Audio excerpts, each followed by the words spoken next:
Civilian's death.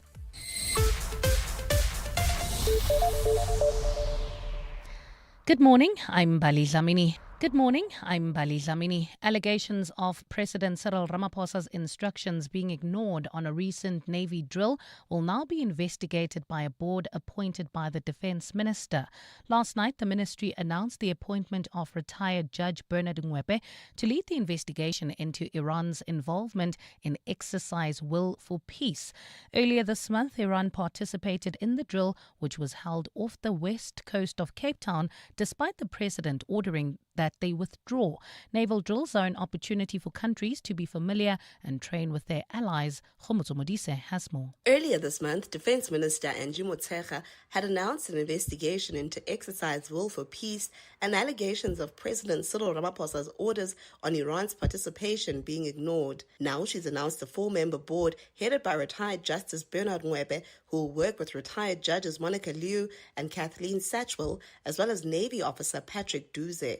Defence spokesperson Spiwe Dlamini. The aim of the Board of Inquiry is to investigate and report on all the serious allegations that the President's instruction may have not been carried out, misrepresented and or ignored regarding the participation of the Islamic Republic of Iran Navy during Exercise Will for Peace 2026. The Defence Minister had initially given the Board of Inquiry 7 days to submit a report, but now says consultation with the identified members of the board took longer than expected, thus impacting the deadline set. Khomotso Modise, Eyewitness News. KZN Hawks boss Leseja Sinona has told the Madlanga Commission of Inquiry he was forced to reveal the name of a man he regarded as feared and dangerous. Sinona read out a message he received from KZN Police Commissioner Nhlanhla Mkhwanazi in November last year. The message revolved around a meeting Mkhwanazi held with tender tycoon Vusimuzi Matlala, which Sinona accompanied Matlala to. In the message, Mkhwanazi relays his concerns over Matlala revealing details about their meeting before the ad hoc committee. Oren Singh reports. In a message to KZN Hawks boss Leseja Sinona, KZN Police Commissioner Nhlanhla Mkhwanazi outlined details of a meeting he had with tender tycoon Vusimuzi Matlala in April last year. Sinona read out the contents of the message sent by Mkhwanazi in November last year. He volunteered an information about a house address in Sandton where Sibia collects money using the state vehicle, and that he paid 2 million towards Sibia's purchase of his plot. Mkhwanazi was allegedly unhappy by the fact that Matlala spoke about their meeting during his testimony before the ad hoc committee. Mkhwanazi threatened to expose Matlala to Sibia and someone Sinona labelled as a dangerous figure, Steve Motsumi, when he returns to the ad hoc committee to testify. I hope you won't blame me for risking his life because I have to tell the truth about our meeting. Oren Singh, Eyewitness News. At the same time, civil society organizations and researchers have told Parliament that Minister Senzo Mchunu doesn't seem to have overstepped his powers when he issued the directive to disband the Political Killings Task Team. Yesterday, Parliament's ad hoc committee probing allegations of police corruption received submissions from the organizations. During the public hearings, some expressed their concerns over the continued existence of the PKTT and how it was allegedly sucking up all the resources that could be better prioritized. Dr. Jean Redpath of the Dula Omar Institute questioned the performance of the PKTT, adding that Mchunu has control over policy, including operations of task teams. And so the minister must be able to have some sway over policing. He must be able to direct policy and strategy, if not interfere in individual cases. But MK Party MP David Skosana says Mchunu was wrong and has also defended the task team's performance. But let me tell you for free that the PKT was a success in KwaZulu-Natal. We have less murders as we speak here.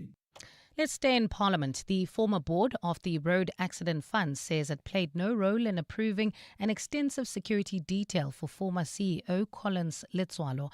They have told Parliament's Standing Committee on Public Accounts that they were unaware that he increased the number of bodyguards from 6 to 9 and spent 23 million rand between 2023 and 2025 on personal security. 4 former board members appeared before Scopa's inquiry yesterday to explain a number of decisions deemed to have been lapses in governance. Lindsay Dentlinger reports. The committee has previously heard that Collins Letswalo breached the annual 480,000 rand limit approved by the board for bodyguards, whom he allegedly even put to work on his farm. Former chairperson Zanele Francois said the board was unaware of this. But Chair, at no stage were we were aware that there were these amounts were exceeded, because if they were, there would be a request coming back to the board asking for ratification. She was backed up by former Deputy Chairperson Nomonde Mabuya Molele, who said the board was guided by the then Transport Director General to determine an appropriate limit for the CEO's security, and 480,000 rand per annum appeared reasonable. So any other amount, our board didn't approve. ANC MP Helen Neal-May, however, took a dim view of the responses, questioning why it took whistleblowers to expose the situation.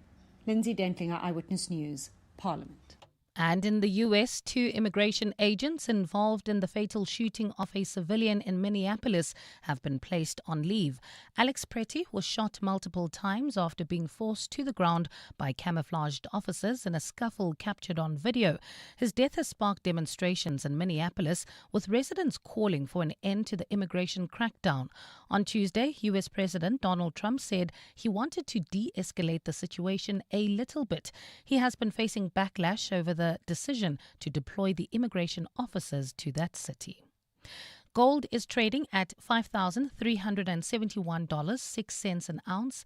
The rand is at 15.82 to the dollar, 21.84 to the pound, 18.90 to the euro, and Brent crude oil is at $67.57 a barrel. And in the traffic, we've got delays on the N1 North. This is between the Golden Highway and the Deep Kloof interchange. There's also some delays already on the Mike 1 North between Boysons and the Crown interchange due to peak time delays. And in your sport, Arsenal gets a clean sweep at the Champions League group stage, unbeaten, and through to the last 8 with Bayern, Liverpool, Spurs, Barcelona, Chelsea, Sporting and City. Kaizer Chiefs are up to second in the Premiership. They beat Galant 1-0. The Proteas are playing the West Indies in a second T20 in Centurion later this evening. And the women's semi-finals of the Australian Open today, but only after 10:30. A partly cloudy Thursday in store for Gauteng today, with scattered afternoon thundershowers expected. Joburg starting at a low of 19 degrees, peaking at 28. Pretoria 20 and 30, and Vereeniging 17 and 27 degrees. The top story in EWN this hour: allegations of President Cyril Ramaphosa's instructions being ignored on a recent Navy drill will now be investigated by a board appointed by the Defence Minister. EWN, in touch, in tune, and independent. For the latest, visit ewn.co.za or download the EWN app. Calling all the brightest minds in Gauteng. Time to flex your general knowledge smarts in the brain of 702. Enter now on primemediaplus.com. T's and C's apply. This is Breakfast with Bongani Bingwa on 702. Let's walk the talk. 9 minutes after 6 o'clock. It's a Thursday. It's the 29th of January, the year of our Lord 2026. Welcome to the show. My name is Bongani Bingwa. I'm thrilled to be in your company, as always, for the next 3 hours. We've got so much on our menu today. Gwede Mantashe, as you will remember, blamed South Africa's young people for the unemployment crisis. He almost suggested they were lazy. I didn't use that word, yes, but that's what he implied. Remember when he asked a question and he said, the ANC has given you a fishing rod. Must it now catch fish for you? What if money, and I'm talking billions now, earmarked to train young people, to give them skills, was diverted and spent elsewhere to save a failing state-owned entity? What if it wasn't the young people's fault after all? Tourism numbers are booming, says the tourism minister, but not everyone is as excited as she is. Morocco, Egypt, Kenya, countries on this continent outpacing us. They're seeing growth of up to 50%, pre-COVID levels. We'll drill the numbers with the Minister of Tourism, Patricia de Lille. The Market Theatre turns 50 years old. That celebration party continues. This is Breakfast with Bongani Bingwa on 702. Let's walk the talk. As always, I'm not alone. I've got a team of colleagues. I've got Bapelile and Samtana, the producers behind the show. Karabo taking all our social media images. So if you see us on the gram or the TikTok, particularly on 702's pages, it's because Garabo took those pictures and those videos. KG here to start the clock. Amuramila directing us through the traffic to get us to our destinations on time and safely. And Muteo Khwaripe makes a welcome return. You see, Amo, he left one day and I can't say his name. This is why. Be careful, you get forgotten very quickly. This is why I leave. You get forgotten very quickly. One day. So I've got a question for you two. Good morning. And it's our shout out this morning. I want to know from you, are your friends obligated to tell you if your partner is being dodgy in some way? Are they allowed, are your friends allowed to say, hey, I didn't want to be forward. I didn't want to enter things that don't have my name on them. I didn't want to embarrass you. I thought you looked so happy. And I just didn't want to be the one to rain on your parade. Do your friends make that excuse? Are they allowed to make that excuse? Is that an acceptable reason as to why they didn't say anything? Or do you think that if you're my friend and you know something that could potentially hurt me, and it doesn't have to be about a partner, it could be about a family member, it could be about perhaps, I don't know, some work situation, but something that could hurt you, do they have an obligation to share that information with you? Amo? Oh, yes, they do. And if they don't, it's tickets? Imagine being left in the dark and they knew what was happening, what was going on, and you just, they just looked at you like everything was normal. Actually, I'd feel betrayed if they didn't tell me. I was happy for you. You seemed so happy, and I didn't want to be the one to take your happiness away from you. No? It's gone. My happiness is gone either way, whether you told me or not. So, what if someone says, the last time I tried this, I got burned. To somebody else? Yeah, I told Muteo. You and the next thing, I was the one to blame. Muteo and the other person sided with each other, and now I was the one who had meddled. I've had a bad experience. I just thought, nah. I mean, and I would understand that, but not with me, because I think if we have established a stable friendship, we would have come. Yeah, I thought my friendship with Mateo was established too. It's like if there's maybe a funny, if maybe I have a funny smell and you pick it up as a friend of mine and you don't tell me. You? How are you going to know that I picked it up? Because I sit next to you every day. You're my friend. And you don't say, I think you should use, I would be offended if you don't tell me. Please tell me. That you smell? Yes. If I do. Or that, management was talking about me in a way, that, not even management, or just people in the office, that could be detrimental to my work. Tell me. I need to know. All right. Amo says the friends are obliged to tell her. And to be clear, the example about Mutero is just hypothetical. It's not true. Characters in this story. Fictional. Do not represent people in real life. Muteo, do you want to know? Must we tell you? Yeah, I want to know, always want to know. But if I'm the friend that tells you something has happened and you burn my fingers, the next time it happens, good luck. I'm not saying a thing. Fair. But I'm always going to tell you. But do I get to say, no, but the last time I told somebody I got burned and that's why I didn't tell you? No, it's a different case. It's not a good enough excuse. You need to tell me, yes. And if I don't, is it tickets? Friendship over? It's not tickets, but I'll question a lot of your decisions. And I'll probe why you thought I would react in a different manner. Because I'm your friend. You should be able to tell me anything. All right, it's 6:15. That's our shout out. If people in your intimate circle or those who are really close to you find out information that could be detrimental to you and they don't tell you, how do you respond? Are your friends, your nearest and dearest, obliged to tell you information they have that could hurt you if they don't. Let's talk. You're with Bongani Bingwa. 7:02 weekday mornings, 6 to 9 a.m. The top story in Eyewitness News at this hour. You'll remember, of course, the furore around whether or not President Ramaphosa's instructions as far as that military drill with the Iranians and the Chinese and the Russians were followed. Well, last night, the Ministry of Defense announcing the appointment of retired Judge Bernard Ngwepe to lead an investigation into Iran's involvement in that exercise. This, as the US president, here's what he has written it would be this morning, our time, but he's posted this on his social media platform, Truth Social, and I quote now, "A massive armada is heading to Iran. It is moving quickly with great power, enthusiasm, and purpose. It is a larger fleet headed by the great aircraft carrier Abraham Lincoln than that sent to Venezuela. Like with Venezuela, it is ready, willing, and able to rapidly fulfill its mission with speed and violence if necessary. Hopefully, Iran will come to the table and negotiate a fair and equitable deal. No nuclear weapons," he says in capitals. One that is good for all parties. Time is running out. It is truly of the essence.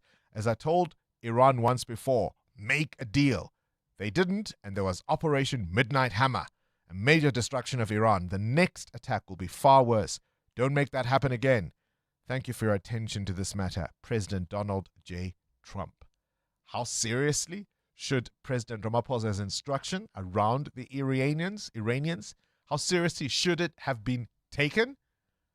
I wonder if that probe will also look as to how quickly or how late it was given in the first place. Let's walk the talk. 7:02. 17 after 6, Mateo Haripa, you've got a question of your own? Yeah, I want to know from you and other 702 landers, Bongani, have you mastered the skill of making professional jabs at work? So if somebody is not quite understanding what you're doing and you just send them a strongly worded email, but without insulting them, you've put them in their place. So if they interrupt you during a presentation and you say it in the most nicest way to say, look, we don't quite agree, but sit down. I can see why that makes sense to you. You have a special way with words that makes us appreciate your silence. I admire how you never let evidence interfere with your opinions. Would those be examples? No, I think that's a very good example. Clearly you're intelligent. Now you've just got to show it. Ammo's looking at me like I really say these things. No, I don't. No, she's thinking back whether you've talked to her like that before. 7:02. Weather. I can't wait to find out what prompts the question. A partly cloudy Thursday in store for Gauteng today with scattered afternoon thunder showers expected. Temperatures in Joburg will peak at 28 degrees, Pretoria 30, Vereeniging 27. A fine day in Cape Town, 31 degrees is your high there. Gqeberha and East London peaking at 24 degrees, Durban 28. EWN Traffic. Amo, let's catch up with our first traffic reporter for the morning. Good morning. What are you seeing? Good morning once more, Bongani. Well, we start in city of Tshwane with delays in Kilner Park along the N1 North between Sefako-Makgato exit and the Proof Plus turn off. There's also queuing traffic on the R80 East towards the SK Mphahlele exit. That's due to peak time delays there. There's also peak time pressure reported on the Mike 1 North. That says between Boysons Road and Carr Street. I'll have more updates coming up. Do stay tuned. That EWN Traffic, of course, brought to you by Outsurance. SMS out to 45142 now, and you could save on your car insurance. If you don't, ask them for 500 Rand. There's more EWN on air, online, and on the EWN app. The Outsurance pointsmen know that every car on the road carries a story. There's a car with a parent and a nervous but excited kid practicing her lines to put on a show-stopping performance at the school play. The Outsurance pointsmen know it's not just a car in traffic, it's a future superstar on the move. Every story's different and every story matters. That's why the Outsurance pointsmen have been doing what they do since 2005 in proud partnership with 702. Outsurance is a licensed insurer and FSP. 702. Add your voice. Have your say. Let's walk the talk. Hi, Bongani. Tumelo here from Kempton Park. So in the workplace, there's this misconduct called derivative misconduct. It means that you are aware of another colleague's wrongdoing, but you don't report it. So you can be charged and subsequently be dismissed for that because you owe, you have to act in the best interest of the employer. So I think also, you owe your friends, your loyalty. If you know of something wrong that their partner is doing, I mean, you are obliged to tell them. Yeah, that's my view. Thanks. Morning, Bongs. Hey, about this thing of talking, don't you remember that story of yours where you saw a friend with an ex or with a new partner and you spoke and then I think you ended up with some egg in your face. So maybe the rule of thumb is mind your own business. Maybe, I don't know. Wasn't quite egg on my face. So the story was, I saw both of them, the couple were both my friends. And I saw him with another lady, and they were quite cozy together. And he wasn't with the lady that I thought, well, at least I knew he was meant to be with. I actually confronted him and I said, I saw you and you better tell her that this is what you're doing. And then he explained to me that the person that I saw that he was being cozy with was in fact his ex.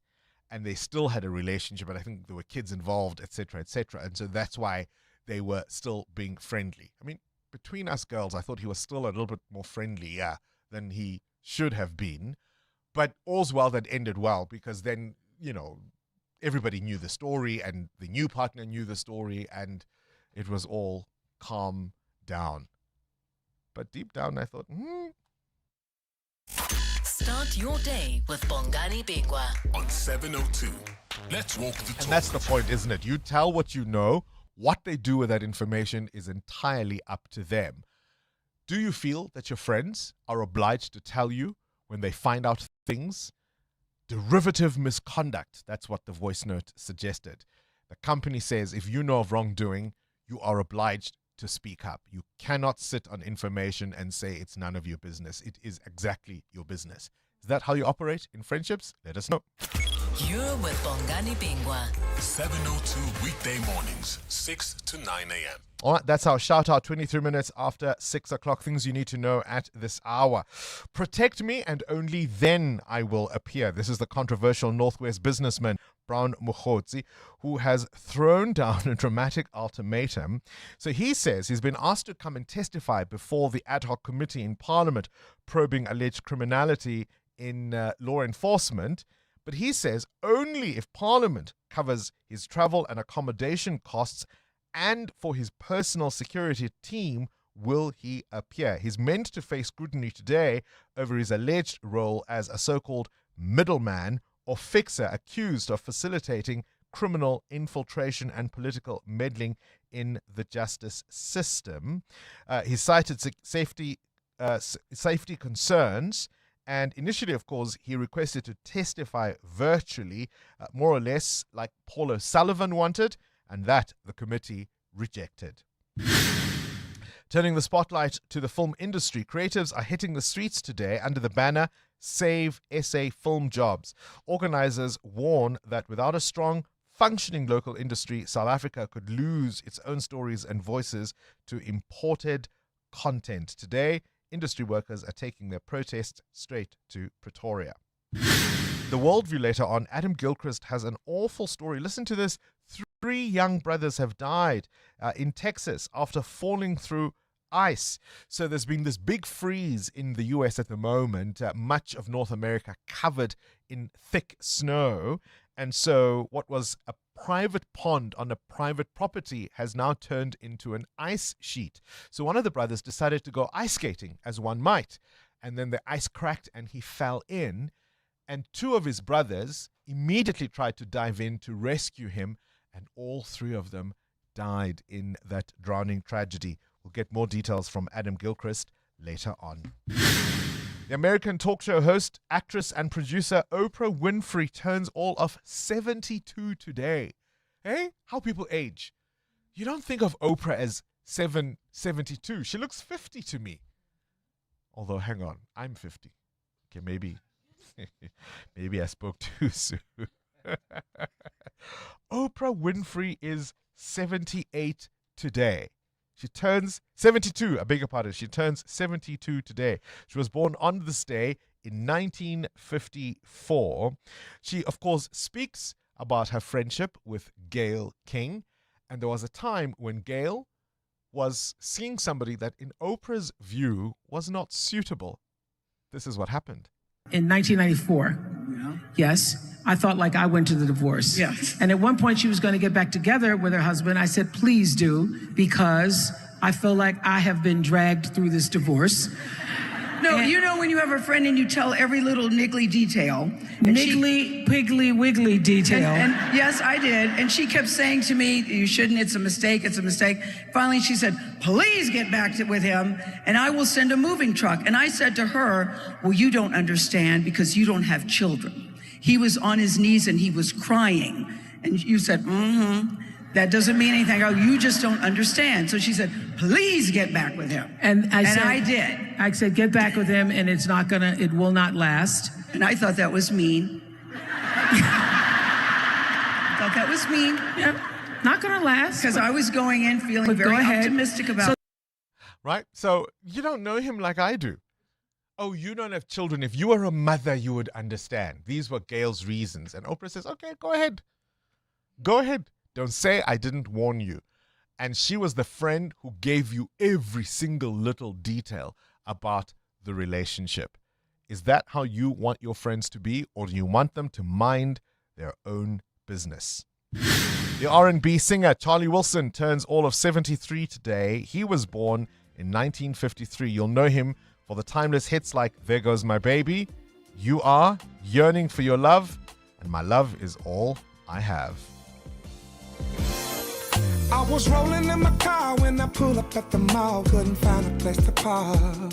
Threw my keys to the valet. Handle it for me. I was only there to hang. Wasn't looking for a thing. I was just about to bounce. And then I saw Miss Lady. Then I said to myself,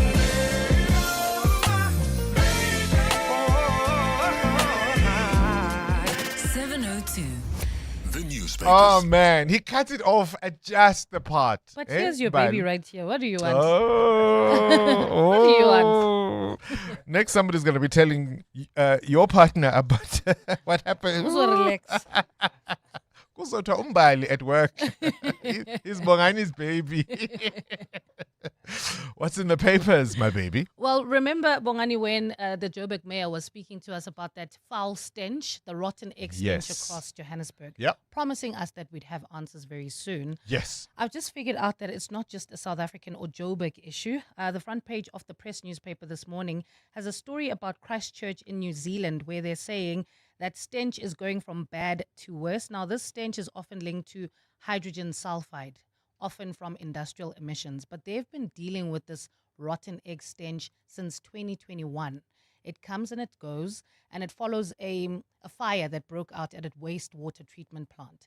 And even in Johannesburg, the mayor keeps saying, look, we're trying to find the source of it, but once we find the source, nothing is ever done to kind of get rid of it. So at least in New Zealand, they know the source. They know the source. But if they can't get rid of it, whomst are we? Whomst are we? Whomst are we, as they say.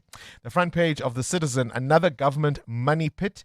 The National Skills Fund's annual report for 2023, 24, 25, again raising red flags about how public money is dispersed. And it's an important story when we figure out that some of this money that was earmarked for young people ended up trying to rescue a failing SOE.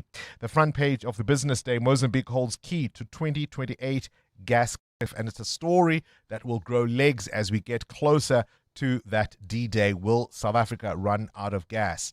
And exposed, WhatsApp chats show the KZN Hawks boss lied about cutting his relationship with Kat Matlala, even after Matlala was linked to the murder of Babita Diokoran. EWN Business. All right, Muteo is asking a very simple question. Have you mastered the skill of making professional jabs at colleagues you don't necessarily agree with? whether it's a strongly worded email or being able to tell them to pipe down when they interrupt you in a meeting, for example. I've said a few of my own perlers, Muteo. You have a special way with words that makes us appreciate your silence. I'm asking the question, Bongani, because US Federal Reserve has left its key interest rate steady in the range between 3.5% and 3.75% after 3 meetings of cuts. But what investors were really looking out for were signs of political interference on the independence of the central bank. The central bank leaders have been clashing with President Donald Trump, who believes the Fed should be making deeper interest rate cuts to boost the U.S. economy. Pardon me. Now, for the most part, the meetings and press conference focus on the U.S. economy and labor market, which the Fed says have improved since the last meeting. But the decision announced on Wednesday was not unanimous, and Jerome Powell clearly took exception to that. Yeah, there was broad support on the committee for holding today. Broad, I would say, including among non-voters. So that's where that was. Of course, some people did want to cut and dissented, but committee pretty broadly for holding today. Those dissenters were Governors Stephen Moran and Christopher Waller, who have been handpicked by Trump to be part of the U.S. Fed. The two voted for a 25 basis point cut for this week's decision. Recently, the U.S. Department of Justice issued a subpoena to Powell over a major renovation of the Fed's headquarters in Washington, D.C. And earlier, Trump repeatedly threatened to dismiss Powell and has moved to remove another governor, Lisa Cook. With the case now waiting a U.S. Supreme Court ruling, Powell has only 2 meetings left before his term ends, concluding a turbulent 8-year tenure that included the global COVID pandemic and the severe recession and ongoing clashes with Trump. Your indicators? The rand at 15 rand 70 cents now against the US dollar, stronger by 0.5% this morning against the US dollar at 18 rand 82 against the euro and 21 rand 72 cents against the British pound. Price of gold up more than 2% at $5,548 an ounce, or platinum at $2,722. Brent crude at $68.10 a barrel. More business after 7. Straight to the news desk we go. Mbali Lamini, talk to us. Trade unions, what's going on? Well, Bongani, a very good morning. Trade unions representing employees at high-end restaurants in Johannesburg have alleged that some of their members work without contracts. The Food and Allied Workers Union, NUMSA and others demonstrated yesterday outside the Italian restaurant Lupa in Bedford Square, as well as the Fahrenheit Grill House in Edenvale. They are calling for restaurant owners to comply with South African laws. Jabulile Mbata has more. The trade unions are accusing the restaurants of being non-compliant with the Basic Conditions of Employment Act and the Labour Relations Act. These regulations call for workers to have contracts, get paid the minimum wage, and have other additional benefits, which the unions claim is not the case for its members. Instead, they allege that they are told not to complain because they can be replaced with undocumented foreign nationals. Chairperson of the Bargaining Council for the Restaurant, Catering and Allied Workers, Lisija Minyu. This outlet has been identified as one of the outlets that encourage or employ mainly majority of undocumented citizens, and also make sure that doesn't pay our workers expected minimum wage. Minyu says when they are dismissed, they cannot win dispute cases because of a lack of a contract. Jabulile Mbata, Eyewitness News. Let's stay with demonstrations. Film and television workers have renewed their call for the reinstatement of frozen government funding. They protested outside Parliament yesterday, saying the Department of Trade and Industry as well as Competition has not released its promised filmmaking stimulus or accepted new applications since March 2024. Protest organizer and film producer Wandile Mulebatsi says production companies are struggling to pay high-interest loans, which were usually settled through the rebate. He has called for an urgent engagement with Minister Park Stau. We want a meeting in the next 10 days with the Minister and his deputies and with the different funding agencies that are underneath his purview as a minister and discuss the challenges that we're having with the film incentives. Stats SA says more than 1,500 South African businesses closed their doors in 2025. This is 17 less liquidations seen during the year under review when compared with 2024. Stats SA released the December liquidation figures yesterday, concluding the results for the 2025 calendar year. Principal survey statistician at Stats SA, Onika Mushwana. The 1,534 liquidations in 2025 included 193 compulsory liquidations and 1,341 voluntary liquidations. Broken down by the type of institution, 836 companies and 698 closed corporations closed their doors in 2025. Mushwana says the number of company closures declined by 15 cases in 2025. The number of liquidations by closed corporations declined by 2 cases over the same period. And in France, senators have adopted a bill to simplify the return of artworks looted during the colonial era. This paves the way for the art to be returned to all countries of origin. France has been flooded with restitution demands, including from Algeria, Mali and Benin. The restitution of looted artworks to Africa is one of the highlights of the relationship French President Emmanuel Macron wants to establish with Africa. Former colonial powers in Europe have slowly been moving to send back some artworks obtained during colonialism. A partly cloudy Thursday in store for Gauteng today with scattered afternoon thundershowers expected. Lows of between 17 and 20 degrees and highs of between 27 and 30. And in the traffic, we've got an accident in Harton. It's along Harton Drive, right near Castle Gowrie Road. It's causing delays. Please be on the lookout there. And there's also queuing traffic reported on the N3 South due to another accident seen in the Limbo Park area. It's causing about a 15-minute holdup coming out of Marlborough Drive. The top story in EWN, trade unions representing employees at high-end restaurants in Johannesburg have alleged that some of their members work without contracts. Different sounds, different worlds. Different artistic expressions, music, art, and fashion collide. Are you coming? Let's go to the place where the beat drops, the fashion pops, and the art rocks.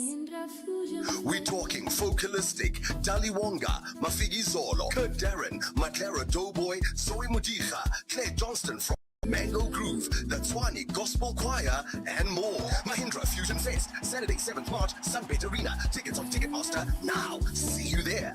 After a short migration, the family arrives at the Premier Resort, rich in food, drink, and entertainment. The young, freed from classroom captivity, head straight for Kids Club and the safety of the herd. The adult male meanders to the scuba center, while the matriarch basks by the pool.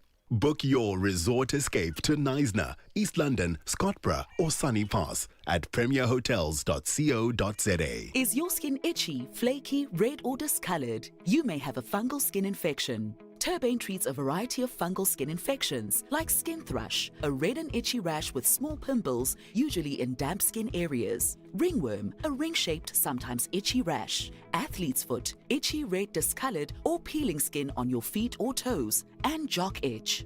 Turbane kills skin fungus, and you only need to use the cream once or twice daily for 1 week compared to other 4-week treatments. Ask your pharmacist about Turbane cream and say goodbye to fungal skin infections. Across South Africa, thousands of learners face the daily reality of period poverty, and the Dis-Chem Foundation's Million Comforts campaign has been working to change that. By making sanitary products accessible in schools, the program has helped learners show up with confidence and stay focused in class. Today on the Afternoon Drive with John Pillman, we're unpacking what's next for Million Comforts as it steps into a new phase of growth and impact. We'll hear how the new partnerships are helping expand the program into areas like hygiene, education, health services, mentorship, life skills training, and career guidance for both girls and boys. It's an important conversation on the Afternoon Drive. The Dis-Chem Foundation, caring for the community. Every swipe counts. 702. WhatsApp Bongani on 072 702 1702. Good morning, Bongs, and the 702 Landers. Bongs, I fully concur with that caller from Kempton Park pertaining to the derivative misconduct in the workplace in particular. But by the same token, even personally, if you as a friend, you pick up some mischievous conduct on my partner, and you don't share with me, especially if it's something that could be detrimental to our, relationship or marriage or whatever, and you keep quiet, there goes loyalty out of the window. Joel from Kempton Park, have a splendid Thursday. Morning 702. With me, it's very important that my friends and family, my people, tell me if there's detrimental information about me. And I do the same thing too. I once saw my friend's partner cheating. I looked for the partner's number until I found it. I messaged him myself and I told him that I saw you at so and so place, and I am going to tell my friend, because I am not loyal to you, I'm loyal to my friend. If anything, I didn't even know you. I know you through my friend, whom I'm loyal to.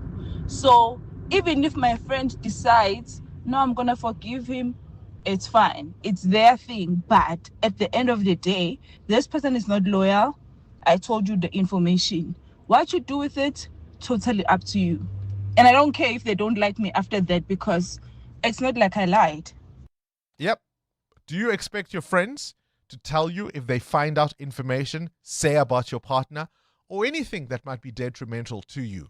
Is that a deal breaker for you in your friendships? EWN Sport. Now, I saved the next clip for Cindy Paluta because it was just such a moment. This was at the press briefing after the Djokovic match yesterday, where he was asked the most extraordinary question. Cindy, very good morning to you, by the way. Good morning. The journalist is saying to Djokovic, at the start of your career, you were obviously chasing Rafa and Roger, to get to the Grand Slams and so on. And then he says to Djokovic, and now, at the twilight of your career, you're chasing Sinner and Alcaraz. What's his name? Alcaraz. Yeah, you got it right. Carlos Alcaraz. And I want you to listen to Djokovic's response to that moment. In the early part of your career, when you were chasing Roger and Rafa for titles, and now at the back end of your career, you're chasing Yannick and Carlos. Is it? I'm chasing Yannick and Carlos. In which sense?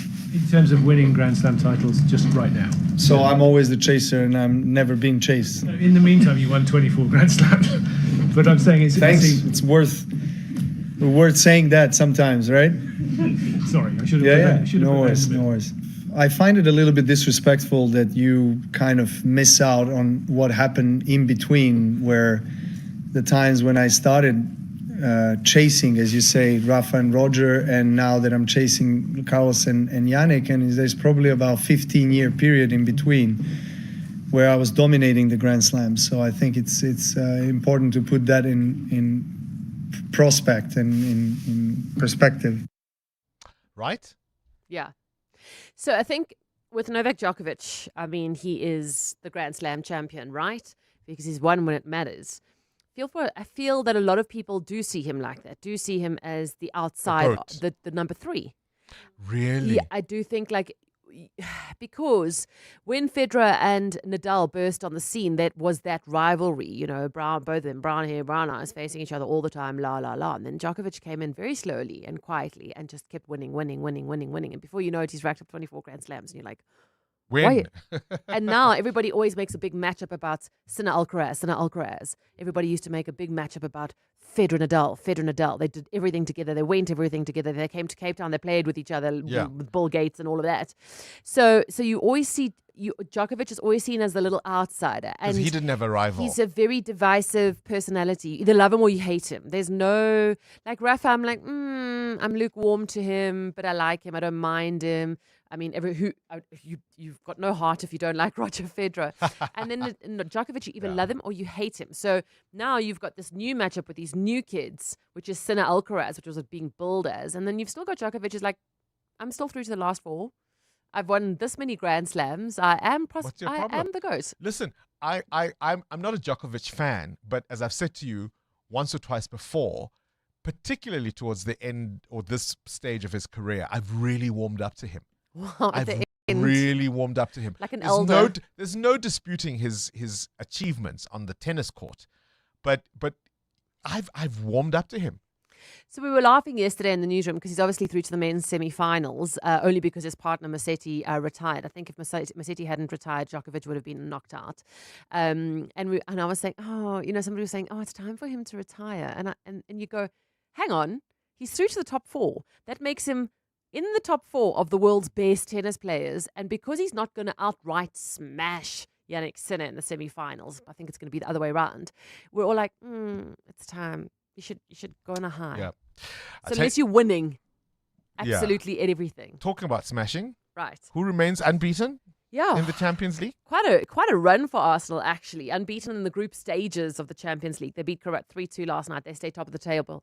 Bayern Munich finished second after beating Eindhoven 3-2. Also through to the top 8 goes Liverpool, who thrashed Karabakh 6-0. Spurs, who beat Eintracht 2-0. Barcelona with a 4-1 win over Copenhagen. Chelsea and Sporting also through. They beat Napoli and Athletic both 3-2, as well as Manchester City with a 2-0 win over Galatasaray. There was drama for the defending champions PSG, last year's runners-up Inter, and the Spanish giants Real Madrid. They all failed to qualify automatically and will now play the knockouts. PSG held 1-1 by Newcastle. Inter beat Dortmund, and Real lost to Benfica 4-2.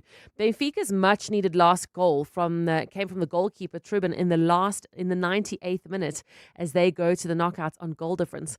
Now, Jose Mourinho, we all know, has managed a lot of sides and he's been in a lot of arenas, but he says last night's win for Benfica is the best one. Happier than ever. I've been around the world in so many countries, playing so many matches in the Champions League, representing in a proud way all my clubs.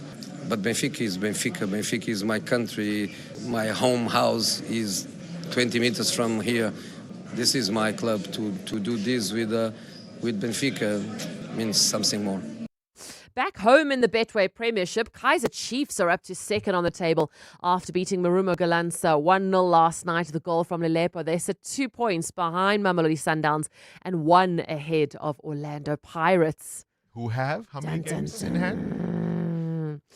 Cricket action tonight. Proteas are playing the West Indies in a second T20. Also today, Pakistan taking on Australia in a T20. Last night, New Zealand beat India by 50 runs in a fourth T20. India still leading their 5-match series 3-1. And Australian Open tennis today, the women's semi-finals today, but not before 10:30 a.m. Sabalenka against Svetlana, followed by Pegula against Rybakina. Cindy Paluta, Eyewitness News Sport. There's a new way to experience all your favorites. Pulse Africa, the 24/7 fast channel, now live on PrimeMediaPlus.com and the Prime Media Plus app, bringing you the best of Prime Media around the clock. Watch the biggest moments from 7:02. It's non-stop entertainment and authentic African storytelling, all from Africa's leading media network. Pulse Africa, only on the PrimeMediaPlus.com and Prime Media Plus app. This weekend, 31 January, BYD invites you to drive the dream because progress should be drivable. From your first car to growing your family or just wanting to explore the open roads, there's a BYD designed for your journey. Join BYD dealerships nationwide and stand a chance to win one of 10 BYD Dream Experiences to the value of 20,000 Rand. BYD is powering your journey 1 kilowatt at a time. Book your test drive at your nearest BYD dealership. BYD, build your dreams. T's and C's apply. Naked people smell expensive because naked people spend less money on insurance premiums and more money on fancy French colognes. Go to naked.insure now, get a car insurance quote in 90 seconds, and get naked. Naked Financial Technology is an authorized FSP. Hi, this is Teko Modise, Hollywood Bet's brand ambassador. Be a winner who knows when it's time for a timeout and play responsibly. If you or someone you know needs help, call the South African Responsible Gambling Toll-Free Counseling Line on 0800 006 008 or WhatsApp help to 076 675 0710. Hollywood Sportsbook is a licensed betting operator. Hollywood Bet supports responsible gambling. No person under the age of 18 years are permitted to gamble. Winners know when to stop. Coming up in the next hour, what's the question? And it's brought to you by Outsurance. Up to 3,000 Rand in cash is up for grabs. So send us an answer based on something you heard on the show that piqued your interest. For that, you'll win 1,000 Rand. WhatsApp us your name and the answer to 072 702 1702. Then later, someone else will ask a question to win 2,000 Rand. SMS out to 45142 now, and you could save on your car insurance. EWN Traffic. 10 to 7. Amo, where are the pressure points on the roads? You mentioned something about the N3 South. There was a crash, yeah? That's correct, Bongani. In Linborough Park, it happened right near London Road. It's causing heavy traffic volumes coming out of Marlborough Drive. Please be on the lookout there and expect about a 15-minute hold-up. And if you are heading towards Sandton, please try to keep it moving on the N3 North, because currently I am seeing delays as well coming out of London Road. So please be on the lookout there and continue driving. If you are traveling in the city of Tshwane, we've got delays along the N1 South towards the Flying Saucer turn off. There's also queuing traffic on the N3 North in the Germiston area. This is between the Elands turn off and the Geldenhuys interchange. I'll have more traffic updates for you. Stay tuned. There's more EWN on air, online, and on the EWN app. Stop and think. Will you survive the AI revolution or thrive? Well, Regenesis students are thriving. 11 cutting-edge schools, 111 countries, a world-class team of 1,111 with one mission: awakening your potential. You can choose from law, business, technology, AI, health, economics, public management, entrepreneurship. They've got a skills academy. Regenesis, undergraduate, postgraduate, upskilling, customized corporate programs. The question isn't, can you afford to enroll? It's, can you afford not to? Enroll now. Regenesis.net. Achieve your dreams. To live wealthier, you need to be able to grow your assets. At Standard Bank Private, you get a team of internationally acclaimed financial experts to advise you on local and global investment strategies. Plus, being with a leader in home loans, you can start expanding your property portfolio. So, come live wealthier with Africa's best private bank. Apply online at standardbank.co.za. Standard Bank is an authorized FSP and registered credit provider. T's and C's apply. 702. Coming up at 7:15, the big interview. At Isuzu, we know every delivery, every kilometer, and every load is building something bigger. This truck month, set your business up for success with special deals across the Isuzu N and F-Series ranges. Don't get left behind. Speak to your Isuzu truck specialist or call 08600 Isuzu and secure your truck month deal today. Isuzu, with you for the long run. T's and C's apply. Who is the whizziest of them all? It's the Whiz Quiz on 702. Let's give away some cash, shall we? Dinashe is 11 years old and is ready to win some cash. Dinashe, 10,000 Rand. How would you feel about that? Okay. You'd feel okay. I would feel very nice, because then I would like give it to my mom, and then my mom would take me to the orthodontist so that I can go get braces. Oh, well, let's see if we can help you along on that journey. Shall we, Dinashe? KG, start the clock. What is the capital of France? Is it Paris or is it Canberra? Paris. Correct. Spell the word location. Location. Correct. How many toes do chimpanzees have in total? Is it 12 or is it 10? 10. Correct. Which superhero can climb walls and buildings? Spider-Man or Superman? Spider-Man. Correct. True or false? The color of an emerald is green? Green. True. Correct. What is 7 times 7? 49. Correct. Who is the current owner of the social networking site X? Elon Musk. Correct. True or false? All four sides of a square are the same length? True. Correct. Which country has no neighbors? Seychelles or Togo? Seychelles. Correct. What is the opposite word of better? Skip. Oh no! Dinashe, you had them all correct until that moment. Worse is what we were looking for. Worse. Oh! The opposite of better is worse, and you said skip. But 900 Rand is a really valiant effort. Congratulations and well played, Dinashe, almost grabbing the 10,000 Rand to get his braces. Oh, our hearts are in our mouths. Dinashe, well played. You're aged 10 to 13. Send us a WhatsApp voice note, and we could be calling you to play the Whiz Quiz. The brainy kids of the Whiz Quiz on 702. Current events, developing stories, tough questions. Your voice making a difference. This is Breakfast with Bongani Bingwa. On to this now. The ANC has given you a fishing rod. Must it now catch the fish for you? It was a telling question from ANC National Chair Gwede Mantashe, basically telling young South Africans that the reason more than a third of them don't have jobs is their fault. But what if it's not? What if billions already earmarked to train them and give them skills to find the jobs was in fact money diverted elsewhere so the bigwigs could benefit their pet projects? That's exactly what Amapungane's investigation into Petro SA reveals. A 3.5 billion rand proposal meant for the National Skills Fund that could have trained thousands of artisans and other workers was spent to rescue the failing entity. Susan Comrie is an investigative journalist at Amapungane Center of Investigative Journalism and joins us now. Susan, always a pleasure to have you on our show.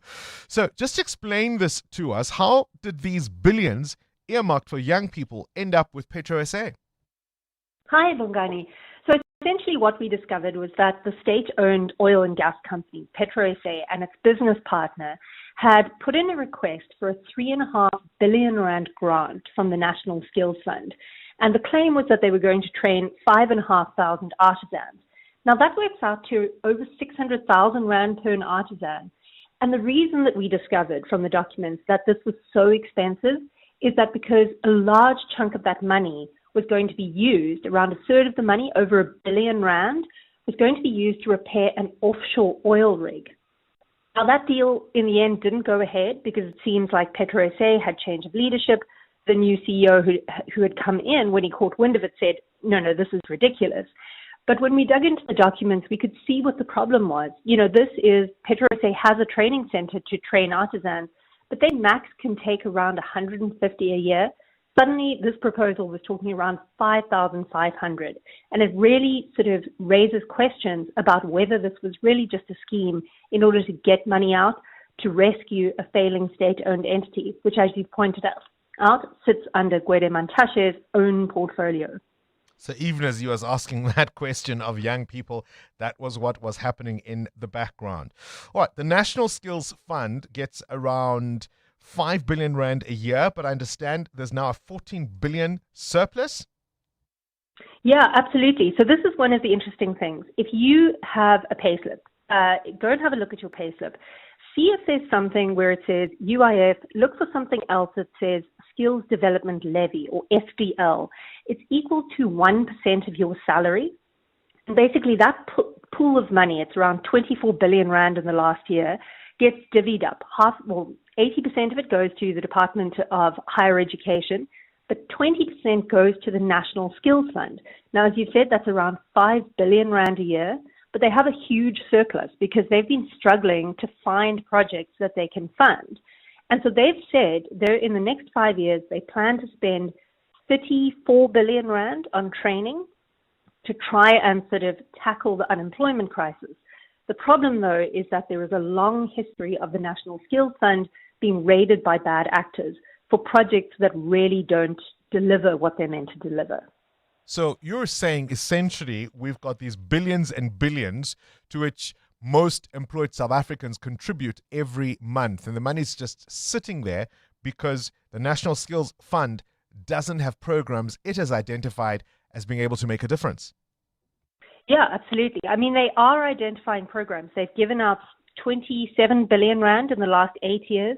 They say they've earmarked another 12 billion rand.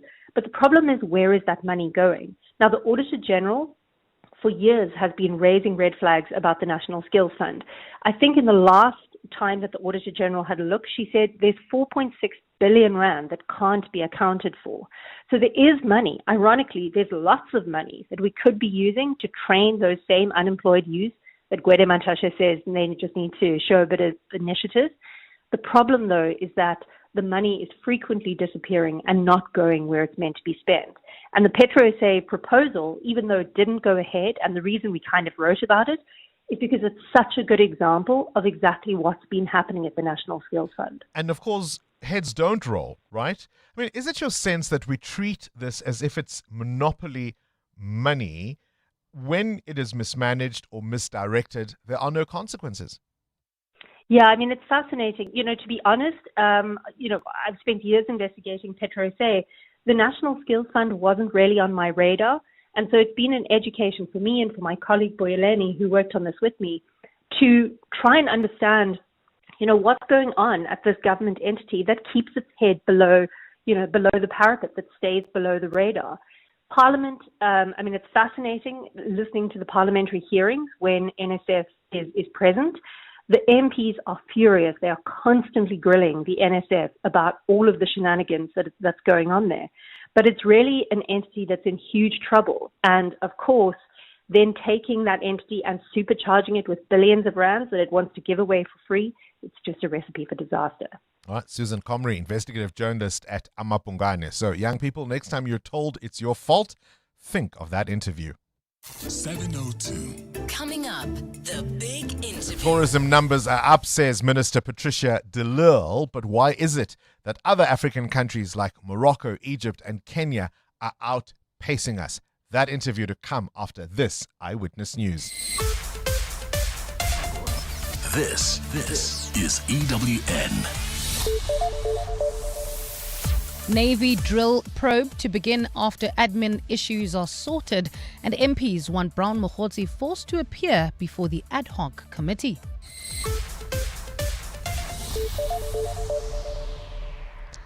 Good morning, I'm Bali Dlamini. The Defense Department says the probe into a recent Navy drill involving Iran will begin as soon as all administrative aspects have been put in place. Last night, the department announced the appointment of retired Judge Bernard Ngwepe to lead the investigation into Iran's involvement in Exercise Will for Peace. The board will look into allegations of President Cyril Ramaphosa's instructions being ignored during the recent drill. Earlier this month, Iran participated in the drill, which was held off the west coast of Cape Town, despite the president ordering that it withdraw. Naval drills are an opportunity for countries to be familiar and to train with their allies. Khomotso Modise has more. Earlier this month, Defense Minister Angie Motshekga had announced an investigation into Exercise Will for Peace and allegations of President Cyril Ramaphosa's orders on Iran's participation being ignored. Now she's announced a 4-member board headed by retired Justice Bernard Ngwepe, who will work with retired judges Monica Liu and Kathleen Satchwell, as well as Navy officer Patrick Duze. Defense spokesperson Spiwe Dlamini. The aim of the board of inquiry is to investigate and report on all the serious allegations that the President's instruction may have not been carried out, misrepresented and or ignored regarding the participation of the Islamic Republic of Iran Navy during Exercise Will for Peace 2026. The Defense Minister had initially given the Board of Inquiry 7 days to submit a report, but now says consultation with the identified members of the board took longer than expected, thus impacting the deadline set. Khomotso Modise, Eyewitness News. MPs have slammed alleged crime intelligence asset Brown Mokhotsi's attempts to avoid giving oral evidence and want him to be forced to appear despite his security fears. The ad hoc committee investigating allegations of police corruption dismissed Mokhotsi's demands for private security for 7 days as ridiculous and want him to be summoned because the committee is running out of time. Mokhotsi was expected to give evidence today. Babalondenze reports. Some members of the committee say the witness list is in disarray as witnesses like Brown Mokhotsi and Paul O'Sullivan continue to give the committee the runaround. Both witnesses have raised safety concerns, but Mokhotsi wants a private security team to watch over him during his stay in Cape Town and has refused alternative arrangements. Committee member Sibonelo Nomvalo. This does not require a meeting. Mokhotsi must be subpoenaed, chairperson, today, not tomorrow. Committee chairperson Soviet Lechanyana rejected Mokhotsi's demands. It is uncertain as to whether Mr. Mokhotsi is going to be here tomorrow, given the ridiculous demands that he is making to Parliament, that he has his own private security, which he is using regularly. EFF MP Leanne Matthys says the Mokhotsi and O'Sullivan matter was before the committee over 2 months ago and Parliament has still not done anything. Babalondense, Eyewitness News. Let's stay in Parliament. The former board of the Road Accident Fund says it played no role in approving an extensive security detail for former CEO Collins Letswalo. They have told Parliament's Standing Committee on Public Accounts that they were unaware that he increased the number of bodyguards from 6 to 9 and spent 23 million rand between 2023 and 2025 on personal security. 4 former board members appeared before Scopa's inquiry yesterday to explain a number of decisions deemed to have been lapses in governance. Lindsay Dentlinger reports. The committee has previously heard that Collins Letswalo breached the annual 480,000 rand limit approved by the board for bodyguards, whom he allegedly even put to work on his farm. Former chairperson Zanele Francois said the board was unaware of this. But Chair, at no stage were we were aware that there were these amounts were exceeded. Because if they were, there would be a request coming back to the board asking for ratification. She was backed up by former Deputy Chairperson Nomonde Mabuya Molele, who said the board was guided by the then Transport Director General to determine an appropriate limit for the CEO's security, and 480,000 rand per annum appeared reasonable. So any other amount, our board didn't approve. ANC MP Helen Neal-May, however, took a dim view of the responses, questioning why it took whistleblowers to expose the situation. Lindsay Dentlinger, Eyewitness News, Parliament. We shift our focus to this now. Police have confirmed they are investigating allegations of procurement irregularities involving Johannesburg social housing company acting CEO Themba Matibe. Matibe was arrested at his Morningside home on Monday evening during an operation conducted by the police's Special Task Force and Cold Case Unit. A substantial amount of cash was allegedly found in his possession at the time of his arrest. He appeared in the Alexandra Magistrates Court yesterday, where he faced money laundering charges. Police spokesperson Athlenda Mate. Following an extensive investigation into allegations of procurement irregularities at the Johannesburg Social Housing Company, the SAPS Cold Case Unit and Special Task Force effected an arrest on a charge of money laundering after the CEO was found with a substantial amount of money at his home. Investigations continue and the possibility of effecting further arrests cannot be ruled out at this stage. And in the U.S., the state of Texas has carried out the country's first execution for the year. A man convicted of killing his ex-girlfriend and her boyfriend was put to death by lethal injection yesterday. Charles Thompson was executed at a state prison in Huntsville. He was sentenced to death for 2 1998 murders where he shot and killed a couple. There were 47 executions in the United States last year, which were the most since 2009. The death penalty has been abolished in 23 of the 50 U.S. states, while 3 others, California, Oregon and Pennsylvania, have moratoriums in place. Gold is trading at $5,371.08 an ounce. The rand is at 15.70 to the dollar, 21.84 to the pound, 18.72 to the euro, and Brent crude oil is at $67.10 a barrel. And in the traffic in Linbo Park, we still have got that accident reported on the N3 South right near Vincent Chabalala Road. Delays from Marlborough Drive. There's also queuing traffic in Harton due to another accident seen along Harton Drive right after Kasalgari Road, slowing down traffic. And in your sport, Kaizer Chiefs beats Marumo Galant 1-0 to go second in the Betway Premiership. Arsenal comes through the group stages of the Champions League unbeaten, but drama for PSG and Real Madrid, who now play in the knockouts. The Proteas take on the West Indies in a second T20 in Centurion tonight, while the Spa Proteas in netball up against England at Ellis Park in the first of 3 tests starting today. A partly cloudy Thursday in store for Gauteng today, with scattered afternoon thundershowers expected. Lows of between 17 and 20 degrees and highs of between 27 and 30. The top story in EWN this hour. The Defense Department says the probe into a recent Navy drill involving Iran will begin as soon as all admin aspects have been put in place. EWN, in touch, in tune and independent. For the latest, visit ewn.co.za or download the EWN app. Calling all the brightest minds in Gauteng. Time to flex your general knowledge smarts in the brain of 702. Enter now on primemediaplus.com. T's and C's apply.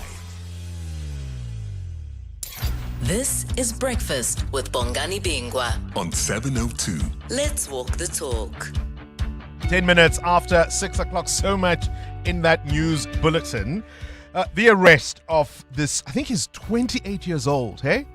28 years old, this CEO, arrested at his Morningside home on Monday. He's been released on bail of 50,000 Rand. He is the social housing company, the Joburg Social Housing Company acting CEO, Themba Matibe. Now, here's a question. He has been investigated by the police's Special Task Force and Cold Case Unit. He was found in possession of a substantial amount of cash at his home at the time of his arrest. He appeared in court yesterday. He faced money laundering charges. Do you see the obvious question, right? If you are found with substantial amounts of cash that you can't explain, is that what happens to you in South Africa? Really? Say you are found with, hundreds of thousands of US dollars and you can't explain it? Is that what happens in South Africa? So maybe the question really should be, is that what happens to all of us in South Africa? Huh? This is Breakfast with Bongani Bingwa on 702. Let's walk the talk. Some people carry on with their merry lives, do they not? Yesterday, and again, I don't know if you've been listening to the Matlanga Commission of Inquiry, an extraordinary moment when the Hawks head, the KZN Hawks head, Major General Lesetja Sinona, was forced to concede that he had shared confidential police information with the alleged crime boss Vusumuzi Kat Matlala. Under sustained questioning from the evidence leader, Advocate Adila Hasim, Sinona eventually admitted forwarding an affidavit complete with personal details, including the ID numbers of people with cash in their homes. I don't know why the president has more than one ID number, but that's a side issue. Have a listen to this extraordinary exchange. But this is the contents of a police docket that is under investigation. A content of a police docket under investigation in the public domain. Where in the public domain did you find it? I'm saying, if I'm looking at my file, I'll tell you now. Because it was already on that very same day in the public domain.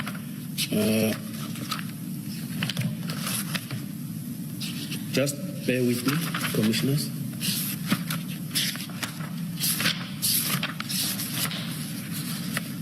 I think it is S6. I think it's S6. The file is file 1 with annex charge witness bundle. I think so. I just want to be 100%.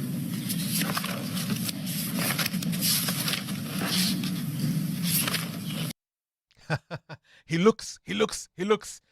He's being asked, this docket that you shared with Matlala, he says, no, it was already in the public domain. They say, okay, where? Prove. And he goes through his files and he looks and he looks and he looks and he looks and he looks and he looks and he looks and he looks and he looks and he can't find it. And finally, after struggling to locate the document, this is what he had to say. I'm still checking, Commissioner. Are you sure, General? I'm looking at it. I said I think. Are you looking at S6? I'm just waiting for you. I'm still checking, Commissioner. Just bear with me. Yes, that's fine. I'll give you time.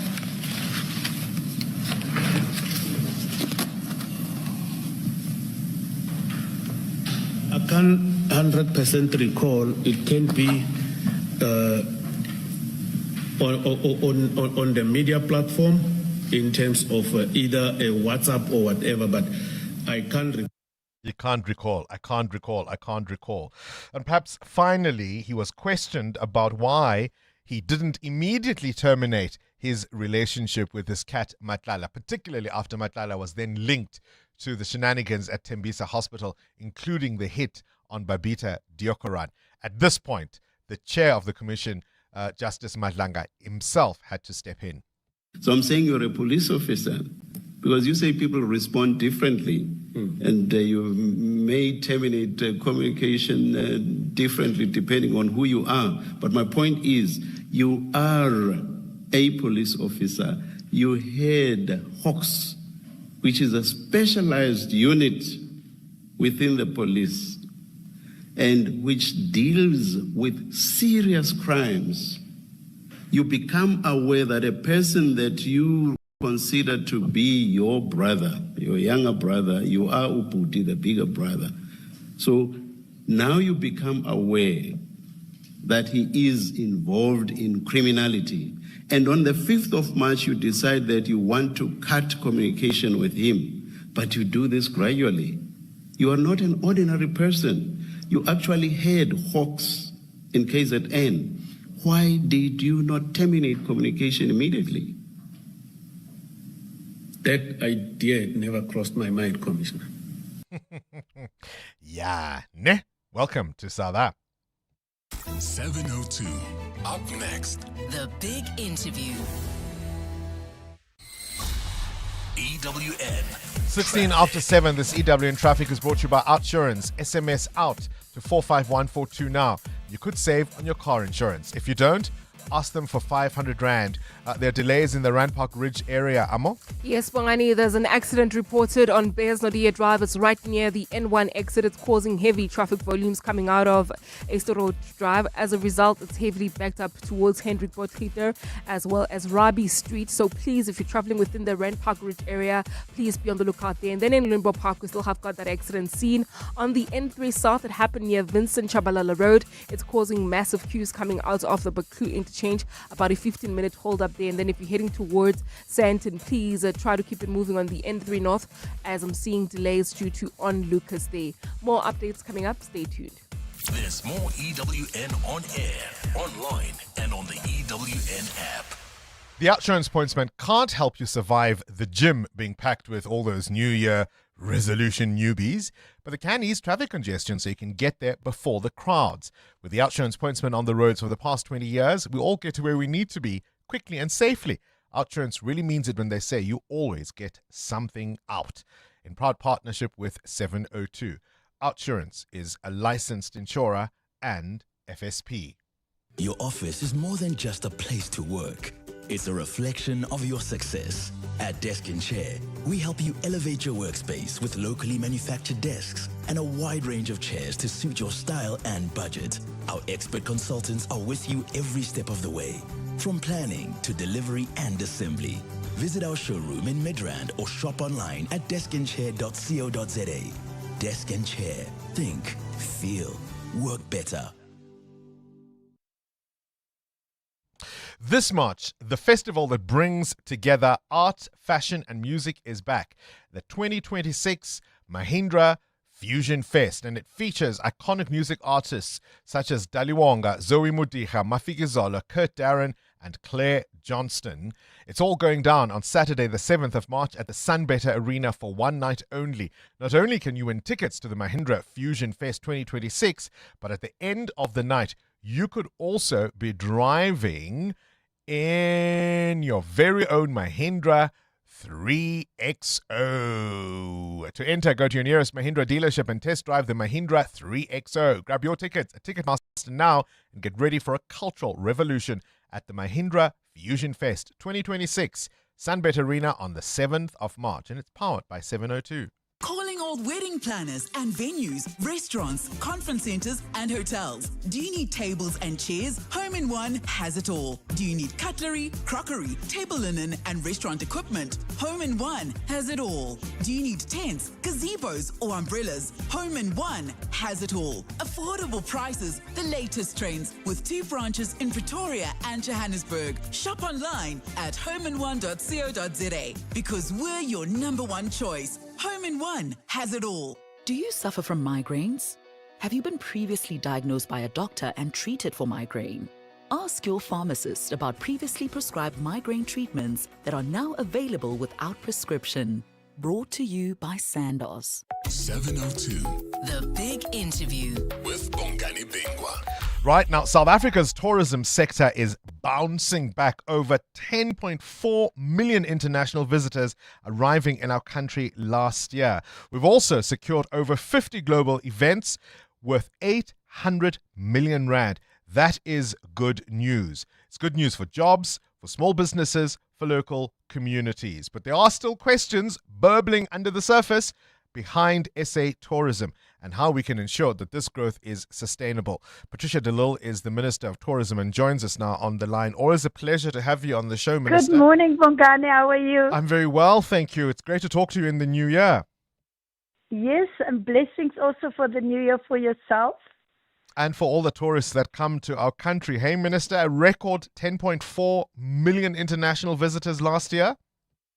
Yes, we are indeed very excited that, South Africa was chosen as one of the most beautiful places on earth for people to visit.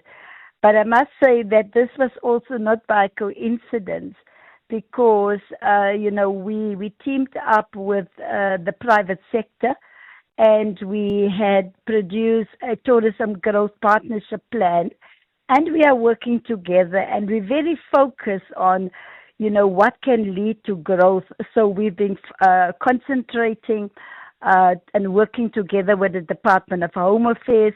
And we now have our first electronic travel authorization visa. And that has opened up big source markets for us like China, India, and also Mexico. And the system was tested during the G20, so it's much easier to come to South Africa. Cabinet also approved an airlift, an air access strategy for us to go out and find more direct flights to South Africa. But together with the private sector, we also coordinated destination marketing.